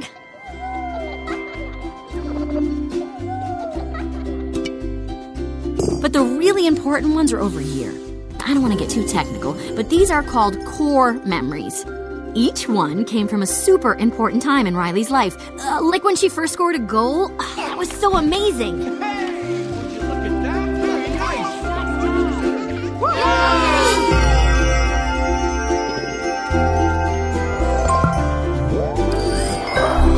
E por conta disso, eu queria fazer uma pergunta pra vocês, que eu acho relevante de alguma maneira, né? Até pra ouvinte conhecer melhor um pouco a nossa identificação, né? Nós somos um reflexo desse filme. Qual é a emoção que vocês mais se identificaram e por quê, assim? Talvez seria relevante, né, destacar sim, isso. sim. O Henrique já falou que é um nojo, né? Não, do Henrique... O Henrique não precisava nem falar. O pior não foi isso, foi falar assim. Eu falei pra minha namorada, nossa, eu acho que, será que o meu é a raiva, o nojinho? Minha namorada olhou, é nojinho, sem dúvida, é nojinho. Tudo você lava a mão, tudo não sei o quê, tudo você reclama. Então, com certeza, já tomei na cara. Já. O Henrique é do tipo que pega pão francês, corta o pão e daí ele vai lavar a mão, sabe? Por causa do farelo. Ele é tipo desse tipo, assim. Que lindo. E o nojinho serve pro nojinho social, né? Você viu que ela mesmo, a própria personagem se explica, né? Exato, também, E pode ser, por exemplo, vamos fazer... Tipo, os meus amigos mesmo, o Rafa, o Dani, que é do meu convívio do dia a dia, tem um barzinho de esquina furreca pra caralho. Vira e mexe, eles vão lá. Daí eu não vou nesse lugar, pelo amor de Deus. Vou passar vergonha se eu for visto nesse lugar. Henrique, então é engraçado. Eu confesso que o nojo é o que eu mais não tive simpatia no filme, cara. Te odeio, Henrique, te odeio. Mas de mim você gosta, né? Eu gosto, cara, eu gosto. Mais ou menos, porque descobriu essas coisas agora, né? Vamos agora chamar o Henrique pra ir pra um bar bem boteco da esquina lá. Então, eu eu demorei bastante pra tentar pensar, sabe assim, tipo, pra chegar a alguma conclusão. Eu até comentei, eu acho que seria, tipo, a alegria, mas no meu caso seria uma alegria um pouco mais tranquila, né, mas ainda assim alegria, e o medo, e, tipo, junto, sabe, assim, eu imagino uma combinação dos dois, assim, do tipo, uma alegria contida, uma alegria que sabe que não precisa, sabe, assim, exagerar demais, uma alegria que tá sempre com receio. Eu imagino que seria esse, se fosse a minha cabeça, o filme da minha cabeça, seriam esses dois sentimentos, né, emoções base lá que iam tá comandando, assim, o painel de comandos. Cara, eu vou mais ou menos na mesma linha que você, viu, Emerson? Porque eu também, assim como você, até meus 16 anos e tal, também me mudei. Então, quando eu assisti o filme, eu me peguei me emocionando muito durante o filme, justamente por isso, assim, por me identificar. E aí eu posso te dizer que essa parte da alegria e da tristeza, pra quem fez isso, né, por quem teve esse movimento de mudança na adolescência ou quando criança e tal, a gente consegue entender bem por que esses dois sentimentos eles se equilibram, né? Porque quando você tá nesse processo de mudar, né, você acaba tendo até essa certa ausência, tanto de alegria quanto de tristeza, porque você passa por um momento justamente de transformação, assim, você fica meio anestesiado com aquilo que está acontecendo, porque as coisas estão mudando ao seu redor e elas estão mudando fisicamente, e você precisa trazer essa mudança física que está acontecendo no seu externo, você precisa trazer isso para dentro de você e te forçar a alterar alguma coisa ali. Então, para mim, eu diria que com certeza a alegria e a tristeza estariam de mãos dadas ali, porque eu me vejo muito nesse sentido, assim, muitas vezes refletindo sobre alguma coisa e tal, e eu sempre associei, inclusive, já que a gente tá fazendo um podcast aqui, quase que um podcast psiquiátrico, né? Uma terapia em grupo, terapia em grupo, exato. Eu fiz um intercâmbio pro Canadá, e na época que eu fiz esse intercâmbio, a minha avó tinha falecido há pouco tempo. E aí eu lembro que eu usei esse intercâmbio quase que como um momento para eu sair da onde eu estava, daquele lugar comum, da tristeza, meio que pra viver alguma coisa externa. Então eu levei, aí eu fiz o processo oposto, né, do que a mudança te obriga a fazer. A mudança, ela te obriga a pegar o que está acontecendo no seu externo e trazer, quase que engolir, né, aquilo pro seu interno. E aí aquilo te causa um impacto e você muda. Aquilo ali te traz um amadurecimento. Quando eu fiz o intercâmbio, eu fiz o processo oposto. Eu peguei o externo e falei, agora eu vou trazer o meu interno pro externo. Então eu vou viver um pouco dessa melancolia. Eu fui fazer uma coisa sozinho num outro lugar onde eu não conhecia ninguém e tal. E aí eu consegui vivenciar esses sentimentos. Então eu acho que isso é bacana desse filme, né? Como ele tem como o diálogo dele é muito aberto e ele é muito particular. E é isso que eu acho que torna esse filme primoroso. A linguagem dele acaba conectando com cada pessoa, sabe? E eu me vi saindo do filme revendo todas as minhas histórias, todas as minhas vivências e pensando, cara, naquela época eu acho que quem tava me controlando mais era a raiva. Cara, naquela época eu acho que quem tava me controlando mais era não sei o quê. Eu acho que naquela época, na minha mudança, eu também acho que a minha alegria e a minha tristeza, tipo, foram sugadas e saíram da sala de comando, porque eu não lembro de eu estar numa alegria e numa tristeza. Então eu acho que teve um pouco disso. E você, hein, Emerson? Eu achei lindo o que você falou aí, cara. Complementando até, que eu me identifiquei bastante também contigo, eu tive depressão, né? Então assim, eu também. Olha aí, cara. High five. High five da depressão. High five da tristeza. Não, assim, cara, eu acho... Até eu lembrei de um episódio do How I Met Your Mother, que ele fala high five de condolência quando alguém morre. Assim. Nossa, que trágico. No início do filme, cara, Eu até pensei, assim, nessa questão de como seria a mente de alguém com depressão, sabe? Com algum distúrbio, assim. Sim. Porque a gente consegue navegar, né, por entre esses caminhos da mente, né? A gente associa muito os sentimentos e tal ao coração. A gente fala, nossa, eu te amo de coração. Eu sei lá, você tá dentro do meu coração. Mas é a mente, né? A gente sabe que é a mente. E nada mais é do que a gente adentra esse coração daquela garota ali. Então eu acho muito interessante porque há um tempo atrás, e fica a recomendação pra quem quiser, né? Porque é bem diferente, não tem muita relação. Enfim, é uma pesquisa quem quiser esse filme aí. Que é um documentário russo de 93 chamado Ana dos 6 aos 18. O documentarista, né? No caso do diretor, ele filma sua filha mesmo, dentre esses anos aí, esse crescimento. Então é uma coisa muito real e tal. Eu sempre gostei muito do registro, sabe? Então assim, eu acho que você tem que aprender a brincar com isso, sabe? Eu gosto muito de tirar fotos, por exemplo, trabalho com fotografia, escrevo poemas, enfim. E todas as vezes que eu estava compreendendo melhor, né? Aprendendo a viver com a melancolia, como disse o Rafael, eu tive criações interessantes, sabe? Então, assim, é bom você saber que eu sou muito fã também da filosofia do Yin e Yang, né? Sim, aquela brincadeira com opostos e tal. E eu acho realmente isso, que a felicidade e a tristeza, elas dialogam de uma maneira muito crucial pra nossa vida, né? E a tristeza, aqui nesse filme, ela pende mais pro lado do realismo. Eu acho isso muito interessante, porque apesar de ser uma pessoa que me deixa levar muito por sentimento, e já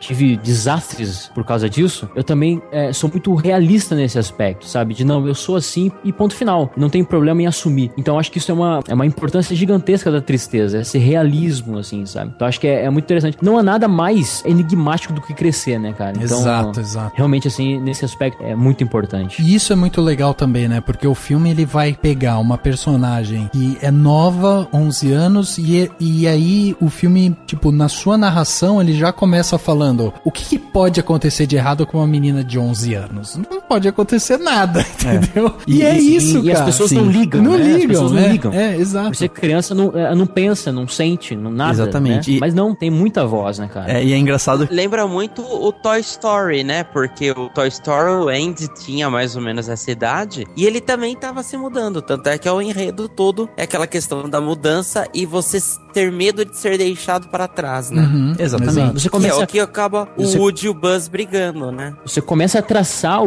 se você pegar todos os filmes da Pixar e tentar imaginar como que é a mente deles, os personagens, cara, você consegue criar alguma coisa ainda. Né? Exatamente. E eu achei... Deveria ter um filme só disso, imagina, um filme só disso, assim. Todos os filmes da Pixar juntos com a mente deles. Ia ser da hora, mano. Nossa, ia ser muito legal. Eu achei até interessante a forma como ele deixa algumas mensagens, né? Assim, primeiro, a construção da mente da Riley, né? Por exemplo, tem um momento em que elas invadem, né? Tipo, como se fosse uma prisão, que seria o subconsciente, né? E desse subconsciente, provavelmente o acesso pra realidade seria muito difícil, mas pra acessar lá a Terra dos Sonhos, que é como se fosse uma produção de filmes e tal, que eu achei genial, ele consegue, né? Que é justamente onde o nosso subconsciente se sai com mais facilidade, aparece com mais facilidade, né? Tipo, no sonho, né, ela tem medo do palhaço, o palhaço vai lá, aparece e ela tem um pesadelo. Eu achei muito legal, tipo, toda a parte, a estrutura, né, a engenharia da mente, né, a parte das memórias também, né, tipo, passa os bichinhos falando, esse telefone aqui tá no celular, pode apagar da memória, né. Exato. É muito isso que acontece. Posso fazer um comentário breve? Uhum. Eu não... Sabe esses bichinhos que aparecem na mente, que reciclam e tal? Eu não gostei muito da aparência deles, porque me lembrou um pouco os Minions lá do meu malvado favorito. Sabe aquela coisa redonda, assim, uma forma física exata? Eu achei que foi... não plágio, mas sabe assim, meio chupado, podia ter sido alguma coisa diferente. Na hora que eu vi, eu falei, nossa, eles criaram tipo um Minions do filme, entendeu? Olha aí o nojinho falando mais alto. Mas na hora eu comentei também, eu falei, nossa, parece os caras tão tentando imitar o Minion. Não liguei muito. Tá, eu achei... Tá nada. Eu achei interessante. Você ensinou os caras a fazer filme, meu. Exato. Mas sabe o que eu acho que é? Né? Eu acho também que tem uma coisa meio de ser uma coisa meio que com formas básicas, sabe, Henrique? Tipo, a gente vai pegar aqui, vai colocar, por exemplo, personagens que têm funções aqui dentro, que fazem parte de uma operação, que fazem parte de um processo, mas eles precisam ser simples, porque eles fazem parte de um procedimento que acaba acontecendo meio que sem você perceber. Então, se você, assim, eu acho que eles quiseram dar pra esses personagens essas formas mais arredondadas, uma coisa que quase sem um formato específico, entende? Pra que você possa tornar aquilo... Isso, exato. Porque você possa tornar isso uma coisa simples, uma coisa que funciona meio que rápido, entende? Que vá, aconteça e tal. Então, eu acho que teve um pouco disso, porque você percebe que os personagens que têm um pouco mais de peso, eles são mais elaborados, né? Eles têm uma coisa melhor ali nessa questão, nesse sentido de que, vou dar um pouco mais de detalhe, vou trazer um pouco mais, assim, características pra ele ali. Então, eu acho que isso que foi a grande questão deles, em termos de design. A estrutura deles, né? Isso, Ou, por exemplo, uma coisa muito interessante, né? A raiva, ela parece um tijolinho, assim, né? Tipo, aquela coisa dura, né? Dura, constante. Formas retas, né? E tal, isso é... Isso. A nojinho, ela é o formato de um brócolis, se for ver bem. Exato. E que é uma comida que os americanos detestam, né? Detestam. O medo, ele é praticamente um nervo, né? Aquela coisa fina e torta. Ele é magrinho, ele é frágil, ele é... né? Ele tem todas essas características mesmo. De quem precisa se proteger, né? Exato. A alegria é uma estrela. Você vê que ela é cintilante, digamos assim. Sim. E a tristeza gordinha, baixinha lá é uma lágrima, né? É uma lágrima, cara. Olha que poético, né? Muito. É sensacional. Eu quero comprar uma tristeza pra mim, cara. Eu também. Deixar sensível. É incrível. Mas tristeza é uma lágrima. Sim, e é legal também que a textura, né, dos personagens é como se eles fossem uma coisa meio, não sei, meio no plano da imaginação mesmo, né? Parece que eles são porosos, não sei. Eu tive essa impressão quando eu tava vendo. E às vezes fica meio embaçado, né? Exatamente. Meio fora de foco.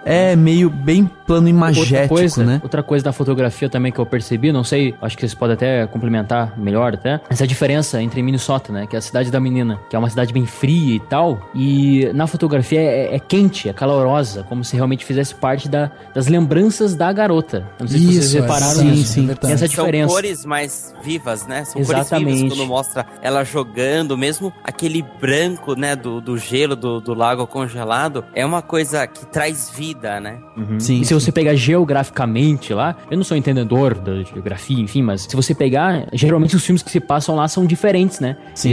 Eles tentam fazer essa coisa mais fria, essa coisa mais azulada, né? Essa coisa mais distante. Porque é o norte dos Estados Unidos. Minnesota faz fronteira com o Canadá, né? Pra cima, assim. Então, seria um dos lugares mais frios. Até vi no mapa de Minnesota, do estado de Minnesota até São Francisco, são 29 horas de carro, né? Então eles viajaram coisa 29 horas de carro pra chegar lá. Tem como não ficar triste, né, cara? Não tem como. E é muito e assim, e daí eles mostram, né, São Francisco sem tanta alegria, apesar de ser uma cidade que qualquer outro diretor colocaria como um lugar ensolarado e tal. Sim. E até a brincadeira, porque São Francisco, pelo que eu sei, né, é uma cidade muito famosa por ser muito liberal, né? As pessoas têm muita...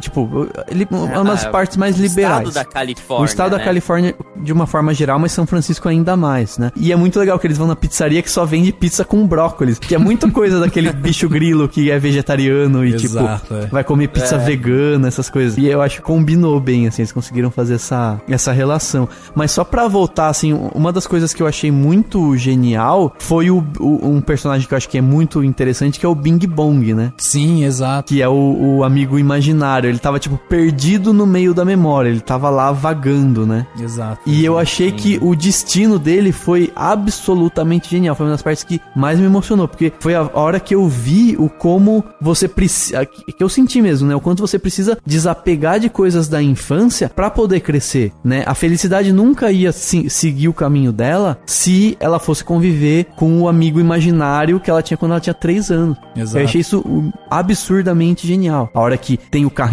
né, que não sobe e tal, e aí ele tem que largar e fica, e ele vai sumir, ele vai desaparecer. Eu achei genial. E também tem outra coisa, Dani, que é também o fato disso acontecer justamente no momento em que ela tá passando por um momento de crise, um momento de se entender, sabe? Então eu acho que isso é o bacana também, tipo, esse desapego, assim, esse vou esquecer, né? E o esquecer de um amigo imaginário e tal, tá muito bem inserido no contexto de que ela é uma menina que mudou pra uma cidade, que não tem mais os seus amigos, que saiu do seu lugar de conforto ou do seu senso comum, sabe? Uma coisa assim que ela teve que sair daquilo, e aí ela tá passando por um processo em que ela tá com raiva, ela tá com nojo, ela tá com medo daquilo que tá acontecendo com ela realmente tem esse sentimento de falta de alegria e tal, e aí o fato dela colocar pra trás justamente essas coisas que remetiam à infância, tá muito bem inserido. O Emerson vai concordar comigo, mas geralmente quando você passa por esse processo de mudança mesmo, é isso, cara, os primeiros momentos da mudança, você tem um momento de raiva, de revolta por você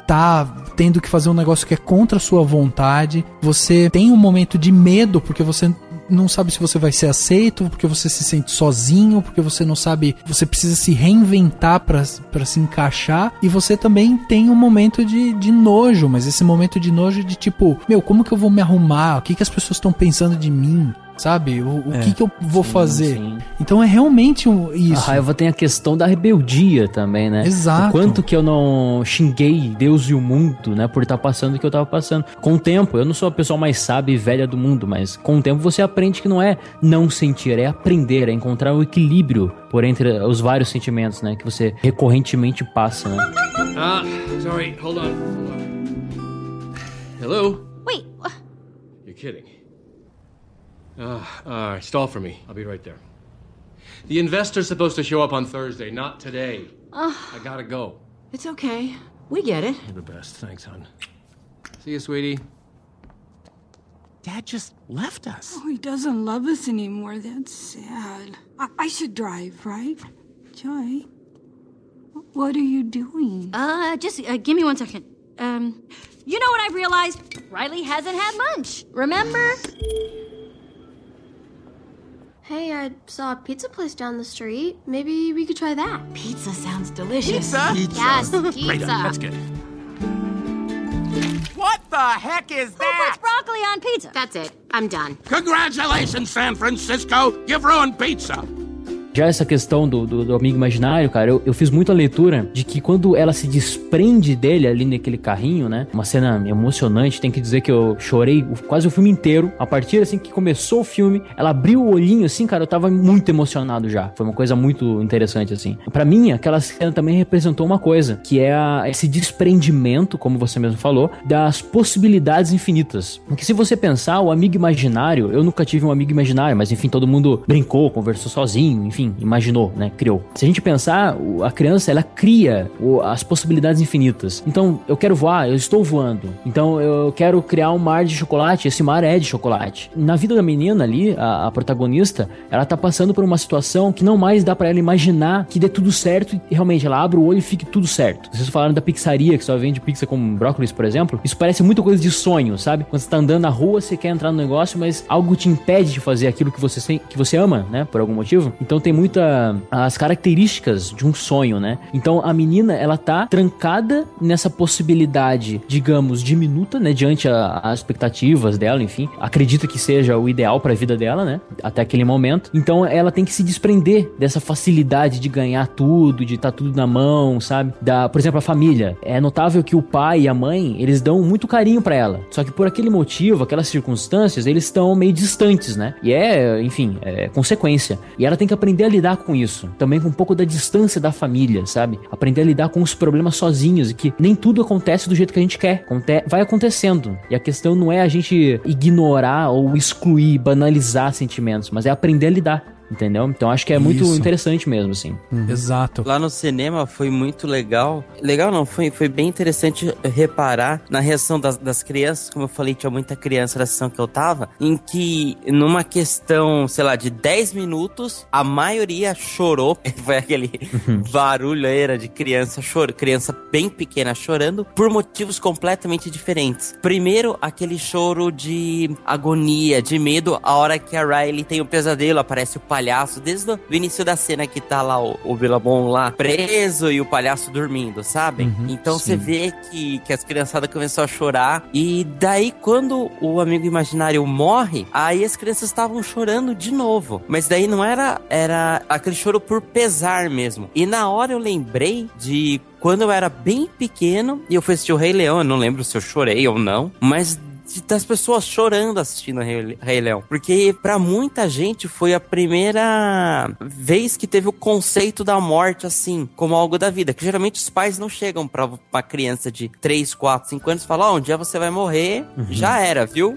Boa sorte. O que é um problema, na minha opinião. Então, e daí vai lá no Rei Leão, de repente, pá, morreu o Mufasa, ou a mãe do Bambi, pra quem é mais velho do que nós, né? Que assistiu o Bambi no cinema e tudo mais. Então, isso que eu fiquei pensando depois, eu falei, caramba, muitas dessas criancinhas tiveram pela primeira vez o conceito da morte ali no cinema, entendeu? E um conceito nobre, um sacrifício heróico. Mas tem uma coisa aí que eu acho que é importante da gente pensar, que, assim, a gente precisa entender. O próprio Peter Docter, ele falou que esse foi um filme muito difícil pra ele construir, porque ele tinha que pensar em duas histórias, né? Ele tinha que pensar na história da menina vivendo a sua vida, sofrendo com mudança e tal. Ele tinha que pensar também nas aventuras, o que estava acontecendo com todos os elementos que compunham ali a mente dela. Então, para ele fazer isso, ele teve que criar um storytelling muito bem construído, né? Ter pontos chaves ali que esses pontos se cruzavam. O que eu acho que a gente tem que pensar aqui é o seguinte: o filme, eu acho que ele deixa muito claro que, apesar das emoções elas terem uma influência grande no que a menina tá fazendo, no que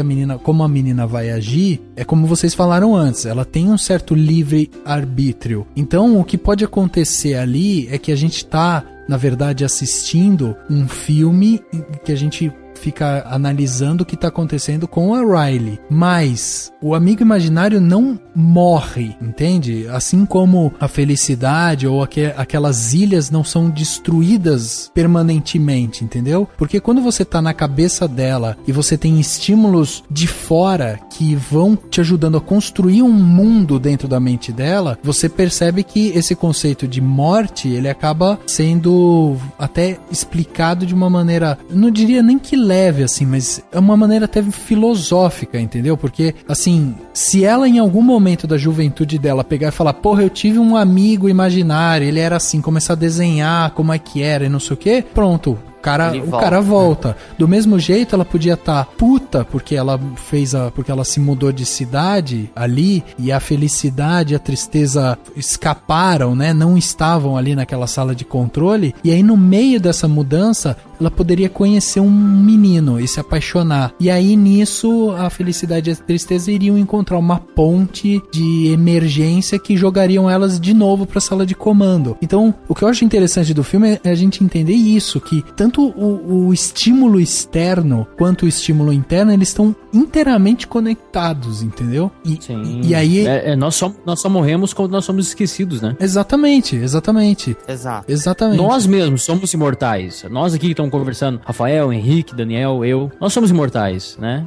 Enquanto a gente é lembrado, ainda existimos, né? Então, é isso aí, é uma analogia perfeita. Perfeita, exatamente. E tem uma coisa, o Peter Docter, ele fez o que o Emerson tava dando exemplo lá atrás, daquele documentário e tal, ele fez mais ou menos isso também. Ele observou a filha dele, que tava também passando por uma fase de crescimento e tal, e aí ele foi tentando entender como que as crianças vão se adaptando a essas situações que são diferentes, né? Então eu acho que isso é interessante da gente ter sempre em mente quando a gente vai assistir esse filme, que não necessariamente uma coisa vai interferir na outra, mas sim que é o ao todo. Do mesmo jeito que a gente tem esses estímulos externos, quando duas pessoas se encontram e de repente uma teve um mau dia e a outra tá tendo um ótimo dia, ali pode ser uma chave para que toda uma situação aconteça e, sei lá, ela mude completamente de ambiente por causa daquilo. Então, eu acho que isso é uma coisa brilhante do filme, essas analogias, essa forma lúdica deles mostrarem que, apesar de você ter as suas emoções no controle, você também tem o poder de controlá-las, entendeu? O poder de se autoconhecer ao ponto de você falar, tá, ok, eu tenho essa tristeza, eu estou triste agora, mas eu sei que isso vai passar, eu sei que amanhã eu vou estar feliz,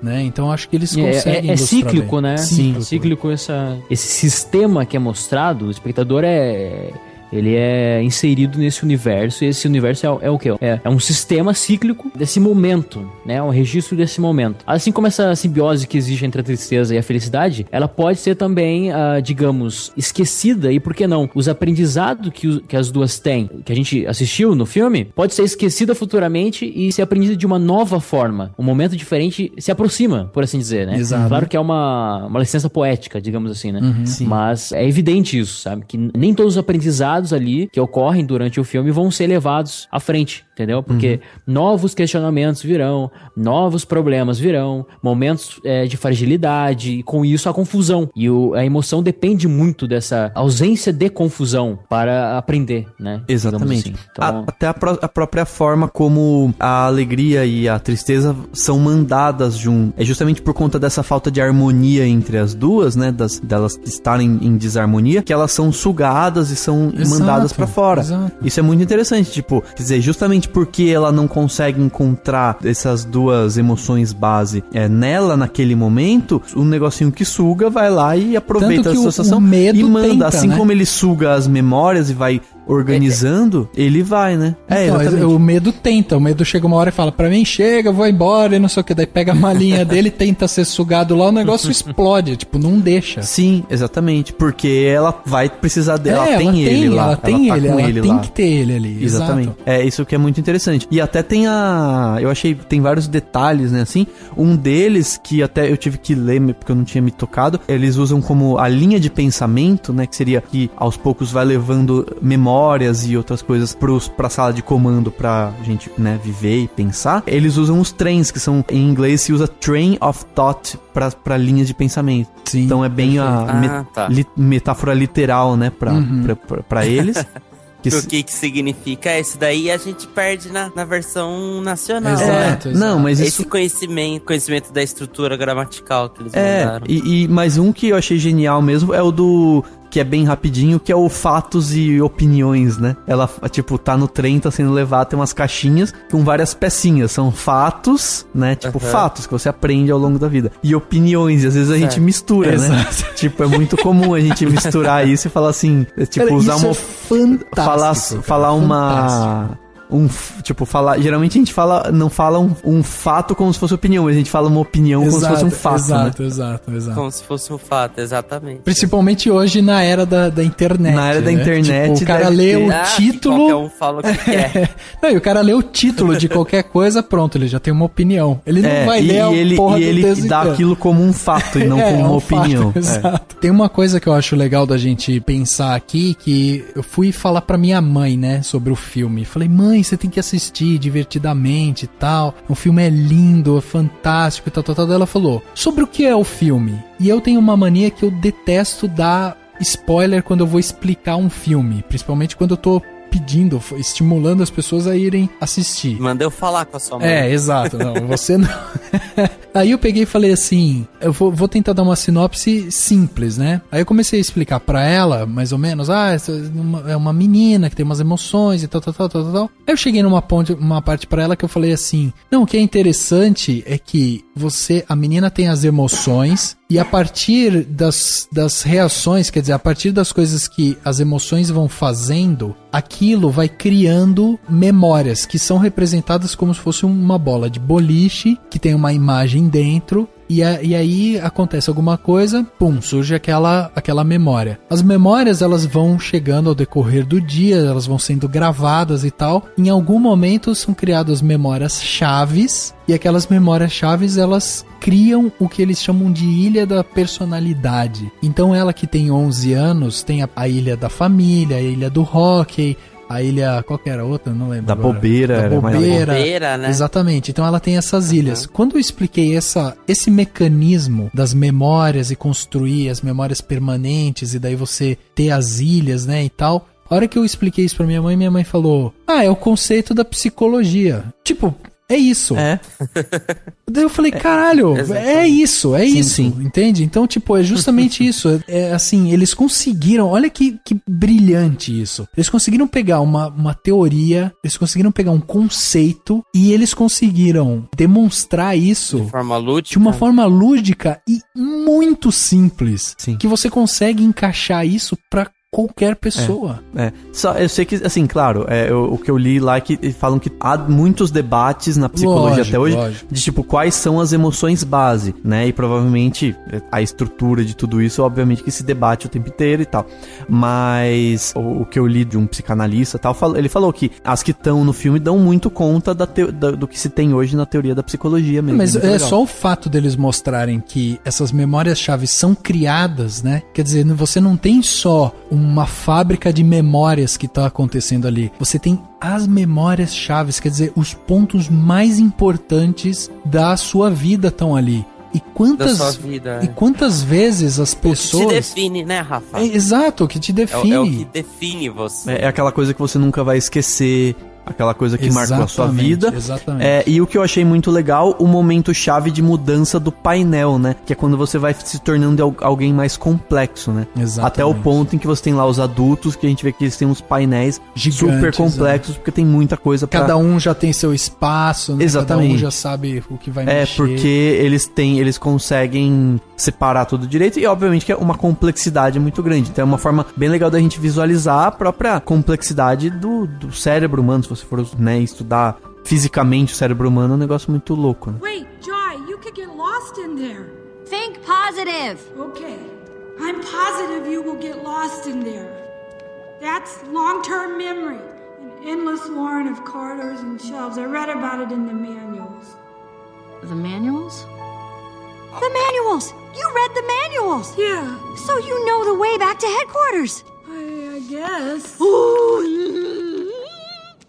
You are my map.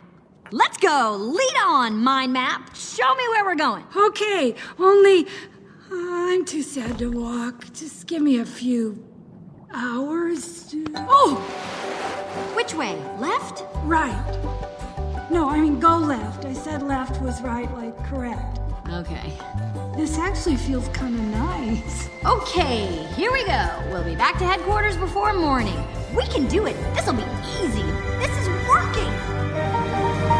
Uma das ideias também que são simples e tal, mas que é bem trabalhado no filme, é a questão pegando mais ou menos a referência do John Locke, né? Que o homem é uma tábula rasa, ou uma folha em branco, a partir do que a gente vai vivendo, que vai preenchendo o que nós somos, né? Então, eu acho muito interessante, porque eu sou adepto dessa linha de pensamento, e eu acho formidável a maneira que é abordada e trabalhada, né? Com perfeição, assim. Essa questão dos mundos que vocês falaram, hein? Da personagem, é muito interessante, né? Porque tem coisas ali, digamos assim, inocentes, né? Remetendo imediatamente à infância e tal, algo que marcou, como por exemplo a família, enfim, né, e memórias, né, brincando com o pai, enfim, e como que é importante isso pra formação de um caráter, né. Por exemplo, hoje mesmo eu tava conversando com a minha mãe sobre, enfim, um professor, né, que trabalha na escola ali, enfim, eu tenho contato com ele diariamente, e ela falou que ele falou pra ela que não precisa ter dinheiro, ou enfim, pra dar pro seu filho, né, você não precisa de uma pessoa rica financeiramente pra ter um filho, enfim, e criá-lo bem, mas sim dar cultura a ele, sabe? A partir do momento que você dá cultura pro seu filho, e essa cultura, digamos, é carinho, enfim, sentimento, aqueles momentos de conversa, sabe? Quanto que é importante isso para a formação de um caráter, né? Então nós temos hoje crianças, por exemplo, que não tem essa ausência de carinho aí, e é prejudicial, né? Esses mundos ficam desmoronados, né? E o quanto que é impactante isso, né? Por exemplo, a gente vê que, por exemplo, cada pessoa tem uma emoção, né? E alguns momentos, assim, alguns momentos certos ainda no filme, nós somos apresentados apresentado as outras emoções. Então, a emoção da mãe, do pai, enfim. Cada um tem a sua particularidade. Nenhuma é melhor do que a outra. Mas todas pensam no que viveram e nas possibilidades perdidas, né? Já diria aquele filme do Woody Allen, nada dói mais do que uma oportunidade desperdiçada. Exato. Então, a mãe, por exemplo, fala do amor brasileiro que encontrou e que não deu bola, enfim, e que tá casada com ele. Mas depois isso vem à tona. Ela fala, não, mas isso aqui tá bom, sabe? São essas linhas, assim, que nem vocês falaram do trem, por exemplo. Essas linhas das experiências, das escolhas, sabe? Dói muito você questionar esse e se, sabe? E se eu fosse uma pessoa diferente? E se eu fizesse uma faculdade diferente? E se eu tivesse outros amigos? E se eu não tivesse amigos? Então, quanto que é importante também a gente provocar esse assunto, sabe? Do quanto que as experiências mudam a nossa vida, sabe? Acho muito legal. A gente fazendo uma referência da mente da protagonista com o coração dela, é só isso que ela tem, sabe? É só isso que ela pode dizer que tem. Então, desde o amigo imaginário até aquele palhaço que tá no subconsciente, tudo, cara, forma quem ela é. Por isso que é tão bonito assistir o filme. Porque é ela, é um ser humano. Sim. É eu, é o Rafael, enfim, somos todos nós, entendeu? Todos nós passamos por isso, sabe? Então, por isso que é emocionante, por isso que cativa. E nessa sociedade, digamos assim, dessa informação rápida, as crianças, elas assistem violência na TV, casos de amor na TV, relacionamento, enfim, com novelas, né? Só que ela não questiona o porquê daquilo, sabe? Ela sabe o que é paixão, mas ela não sabe como se apaixonar. Como se apaixona, entendeu? Só absorve pra si, né? Só absorve a informação. Ela é muito rápida e ela é muito fria, mas elas não calculam a importância daquilo para suas vidas, entendeu? Então, assim, ao menos que você tenha uma família que te dê uma estrutura para você realmente ter a maturidade para aprender e absorver aquilo da melhor forma, você se torna uma pessoa que tem muita informação, mas também não sabe mensurar a importância delas para sua vida, para os seus sentimentos, pro seu coração, entendeu? Então, eu acho uma coisa muito importante, assim, cara. Coisa da criança mesmo. Sim, é como se tivesse só absorvendo memória, mas não tem experiência o suficiente pra ter memória base, né? Então, assim, é muita memória, guardando muita coisa na memória, esquecendo muita coisa, mas a memória base, as memórias base que vem muito mais com a experiência, né? Você vê que são coisas mais práticas que você experimentou, provavelmente são poucas, né? Então, realmente, muito, eu acho muito interessante pensar nisso, mas eu também vi uma coisa muito interessante, que eu particularmente gosto de estudar bastante, que é a questão da mistura, né, de como as coisas não são super divididas, e eu acho que isso combina, inclusive, com o mundo de hoje. Eu acho que o mundo de hoje é cada vez mais mesclado, cada vez mais a gente tem tristeza misturada com alegria, misturada com o nojinho, misturada com medo. Eu acho que essa mescla, enfim, a mescla, os sentimentos e as emoções, eles respondem ao que acontece hoje no mundo. Eu acho que hoje no mundo, o mundo é muito misturado, né? O mundo é muito, a questão do líquido, né? Assim, é tudo muito maleável e adaptável e que se permeia mesmo por novas coisas, né? Eu acho que eu gostei muito, assim, a parte que mais me emocionou foi justamente o momento em que a alegria e a tristeza dão a mão e comandam, né, a emoção da Riley. Porque eu fiquei muito emocionado porque eu acho muito interessante. Primeiro que eu não tava esperando, né? Eu falei, tá, o que vai acontecer? Acho que ela vai encontrar o jeito. E aí que eu me toquei, eu falei, nossa, realmente, não é que a alegria tá indo embora e tá dando espaço pra tristeza. É que elas podem conviver junto, né? E daí até é interessante tentar lembrar momentos em que você se sentiu feliz e triste ao mesmo tempo, né? Por vários motivos. E eu acho que essa mescla, essa união entre duas coisas aparentemente opostas, sei lá, ela corresponde a uma união entre coisas opostas que existe no mundo, externamente, né, entre, por exemplo, o que é pessoal e público, por exemplo. Hoje em dia, cada vez mais a gente tem essa mistura. Então, eu acho que isso responde mesmo a todas essas mudanças, né, e é muito, eu particularmente acho mais interessante pensar na mente humana como constantemente alterada e modificada pelo outro, né. Então, eu gosto da ideia de que o tempo inteiro outros discursos, outras pessoas, outras coisas estão fazendo parte da sua vida, e a partir disso você vai mudando, e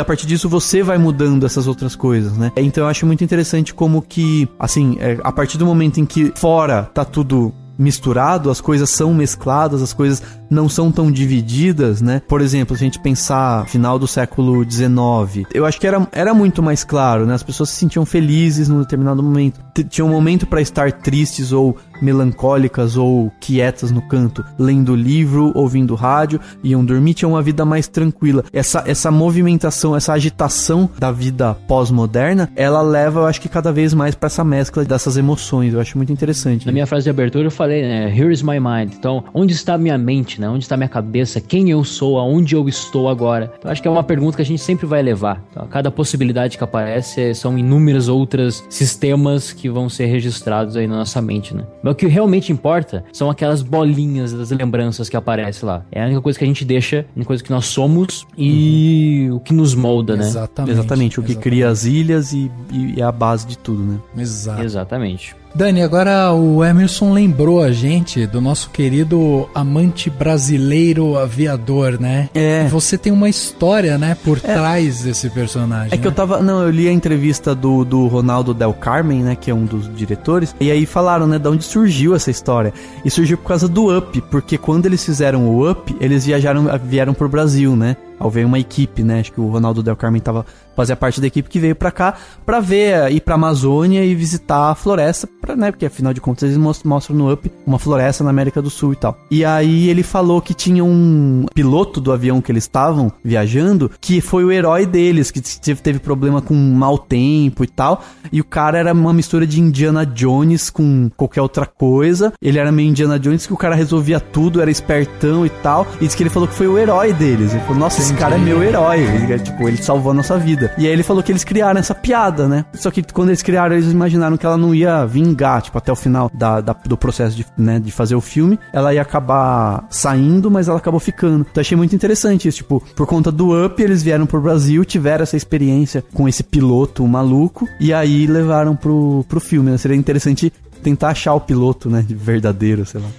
Incrível, cara. Outra informação de bastidores também é que Divertidamente foi a menor equipe em que a Pixar já trabalhou, né, pra fazer um filme. Foram 45 animadores trabalhando nesse filme, o que tornou o filme, de uma certa forma, muito mais íntimo, né, muito mais próximo. As pessoas que estavam envolvidas no filme estavam realmente muito imersas na história, então isso também já traz um certo capricho. E a menor equipe da Pixar também é responsável hoje pela segunda maior, né, estreia dos filmes da Pixar. Hoje, Divertidamente só está atrás de Toy Story 3, que arrecadou na sua estreia 110 milhões de dólares, e a Divertidamente chegou a 90,4 milhões de dólares. Nos Estados Unidos. Nos Estados Unidos, exatamente. Mas, já é o segundo maior sucesso da Pixar. Ou seja, é um filme que mostrou não só uma maturidade da Pixar como contadora de histórias mesmo, mas também ela trouxe talvez o que seja o ápice do que a Pixar pode fazer hoje com essas histórias de animação e como ela consegue contar realmente, como ela sabe contar uma história. Eu ia pedir aqui pra gente dar as notas, mas vocês acham que alguém vai dar menos do que 5 ou não? 5. Pode dar 6? Se puder, eu vou dar 6 pra esse filme. Não, 5 é mais bonitinho. 5. São 5 emoções, então eu dou minhas 5 emoções pra esse filme. Exato, cara. Esse é o primeiro filme na história dos podcasts que a gente grava, que a gente analisa filmes. Quer dizer, fora os clássicos, né, que a gente já analisou, dos filmes recentes, assim. Esse é o primeiro filme que tem a média de nota máxima. Ele tem média de nota 5. É incrível. Se não fosse o nojinho do Henrique, ele teria dado 5 pro Mad Max. Não, mas eu não tinha assistido os outros, teve muito deserto, muita areia. É verdade. Bom, considerações finais aí, Emerson, tem mais alguma coisa pra falar do filme? Eu acho isso, cara, o quanto que é importante você repensar no questionamento de quem você é, entende? Então, assim, numa sociedade que impõe a felicidade constante, como eu disse, ela se deparar com você repensar a maneira que você vai levar a tristeza na tua vida, acho que isso é muito importante, sabe? O quanto que é perigoso se entender, mas se entender também é um atalho muito grande para você poder se desprender do seu passado, mas não esquecê-lo, isso é muito importante. E, cara, está aberto a oportunidades, está aberto a experiências, sabe? Então hoje, eu passei por muitas coisas, mas eu aprendi a sorrir, né? Já diria Charles Chaplin, é o melhor antídoto, né? Então, sou muito feliz por quem eu me tornei e sei que eu vou passar por muitas outras experiências e as minhas emoções estão todas guardadinhas aqui na minha mente. No mundo de hoje, onde existe essa ditadura da felicidade, né? Você não pode ser triste no Facebook, que ninguém vai te curtir. Você não pode... Você tem que estar feliz e as pessoas falam, não fique triste, fique feliz. Eu acho que ele passa uma mensagem muito bonita, né? Porque é justamente isso. Tipo, tenho o direito de estar triste e eu preciso estar triste. E a tristeza, ela precisa se expressar de alguma forma para que a alegria permaneça, né? Porque senão a alegria não dá conta sem a tristeza, né? São coisas que acho que parecem opostas, mas não são, elas são muito mais, uma completa a outra, muito mais do que se opõe a outra. E só pra citar, na crítica que eu escrevi, eu citei um trecho do Grande Sertão Veredas, né, que é uma das obras literárias mais sensacionais da história, e que ele fala justamente isso, ele fala sobre como as coisas são muito misturadas, e daí ele fala assim, como é que eu posso com esse mundo? A vida é ingrata no macio de si, mas traz a esperança mesmo do meio do fel do desespero. Então assim, pra fechar com Guimarães Rosa aqui.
Chegando ao final de mais um podcast, agora o podcast 140, falamos sobre esse fantástico filme da Pixar, Divertidamente. Com certeza é um filme que tá carimbando o seu nome na história do cinema. Ele chega aí pra emocionar todo mundo. Prova disso foi a nossa média de notas, né? Média de notas 5 pra esse filme. Então a gente destrinchou esse filme inteiro, filosofamos, contamos nossas histórias pessoais. O Dani leu uma poesia.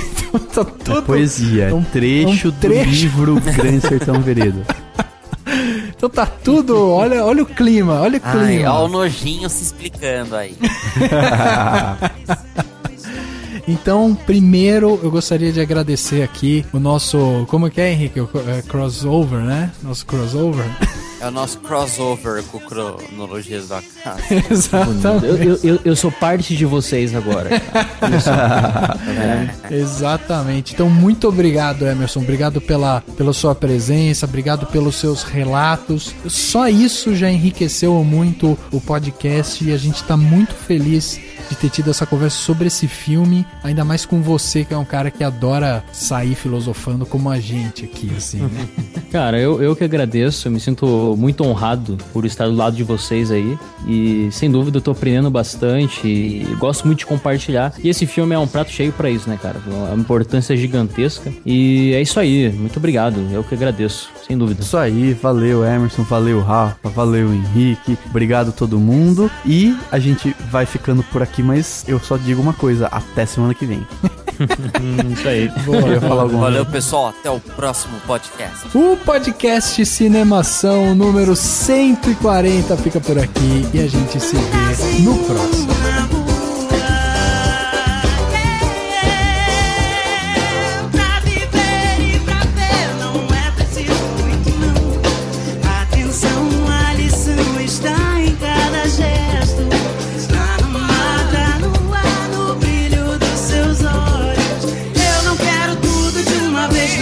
Só tenho simples desejo. Hoje eu só quero que o dia termine.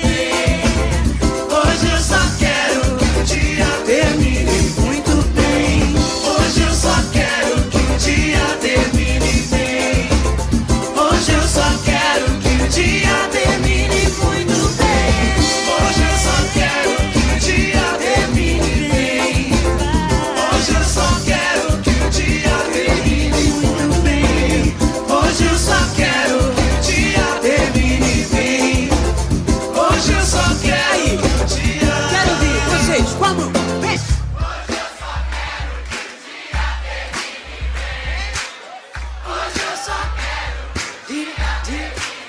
diz aí, hoje eu só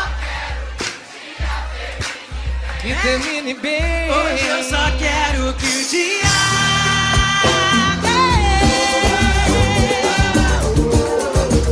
termine muito bem.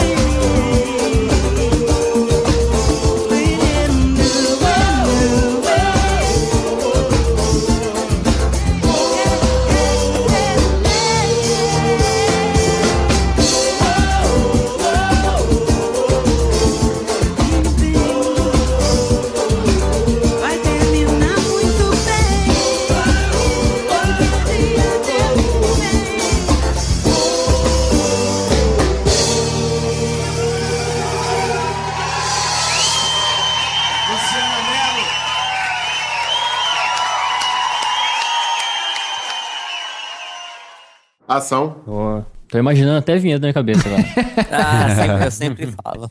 Cinemazão. Eu começo. Eu falo que a gente tem que mudar essa vinheta. Tem que mudar, é. Mas se bem já tá virando uma marca. Já tá virando mas é tipo, até a Globo muda narrador de filme. Não. Na 10ª temporada, especial. O especial vai ser mudar a vinheta. Exatamente. Coloca no Patreon, ó. Algum valor aí a gente muda essa vinheta. Muda a vinheta, exato. Esse podcast foi editado pela Isso Aí Design. Tudo isso é forma com função. É design estratégico. É isso aí.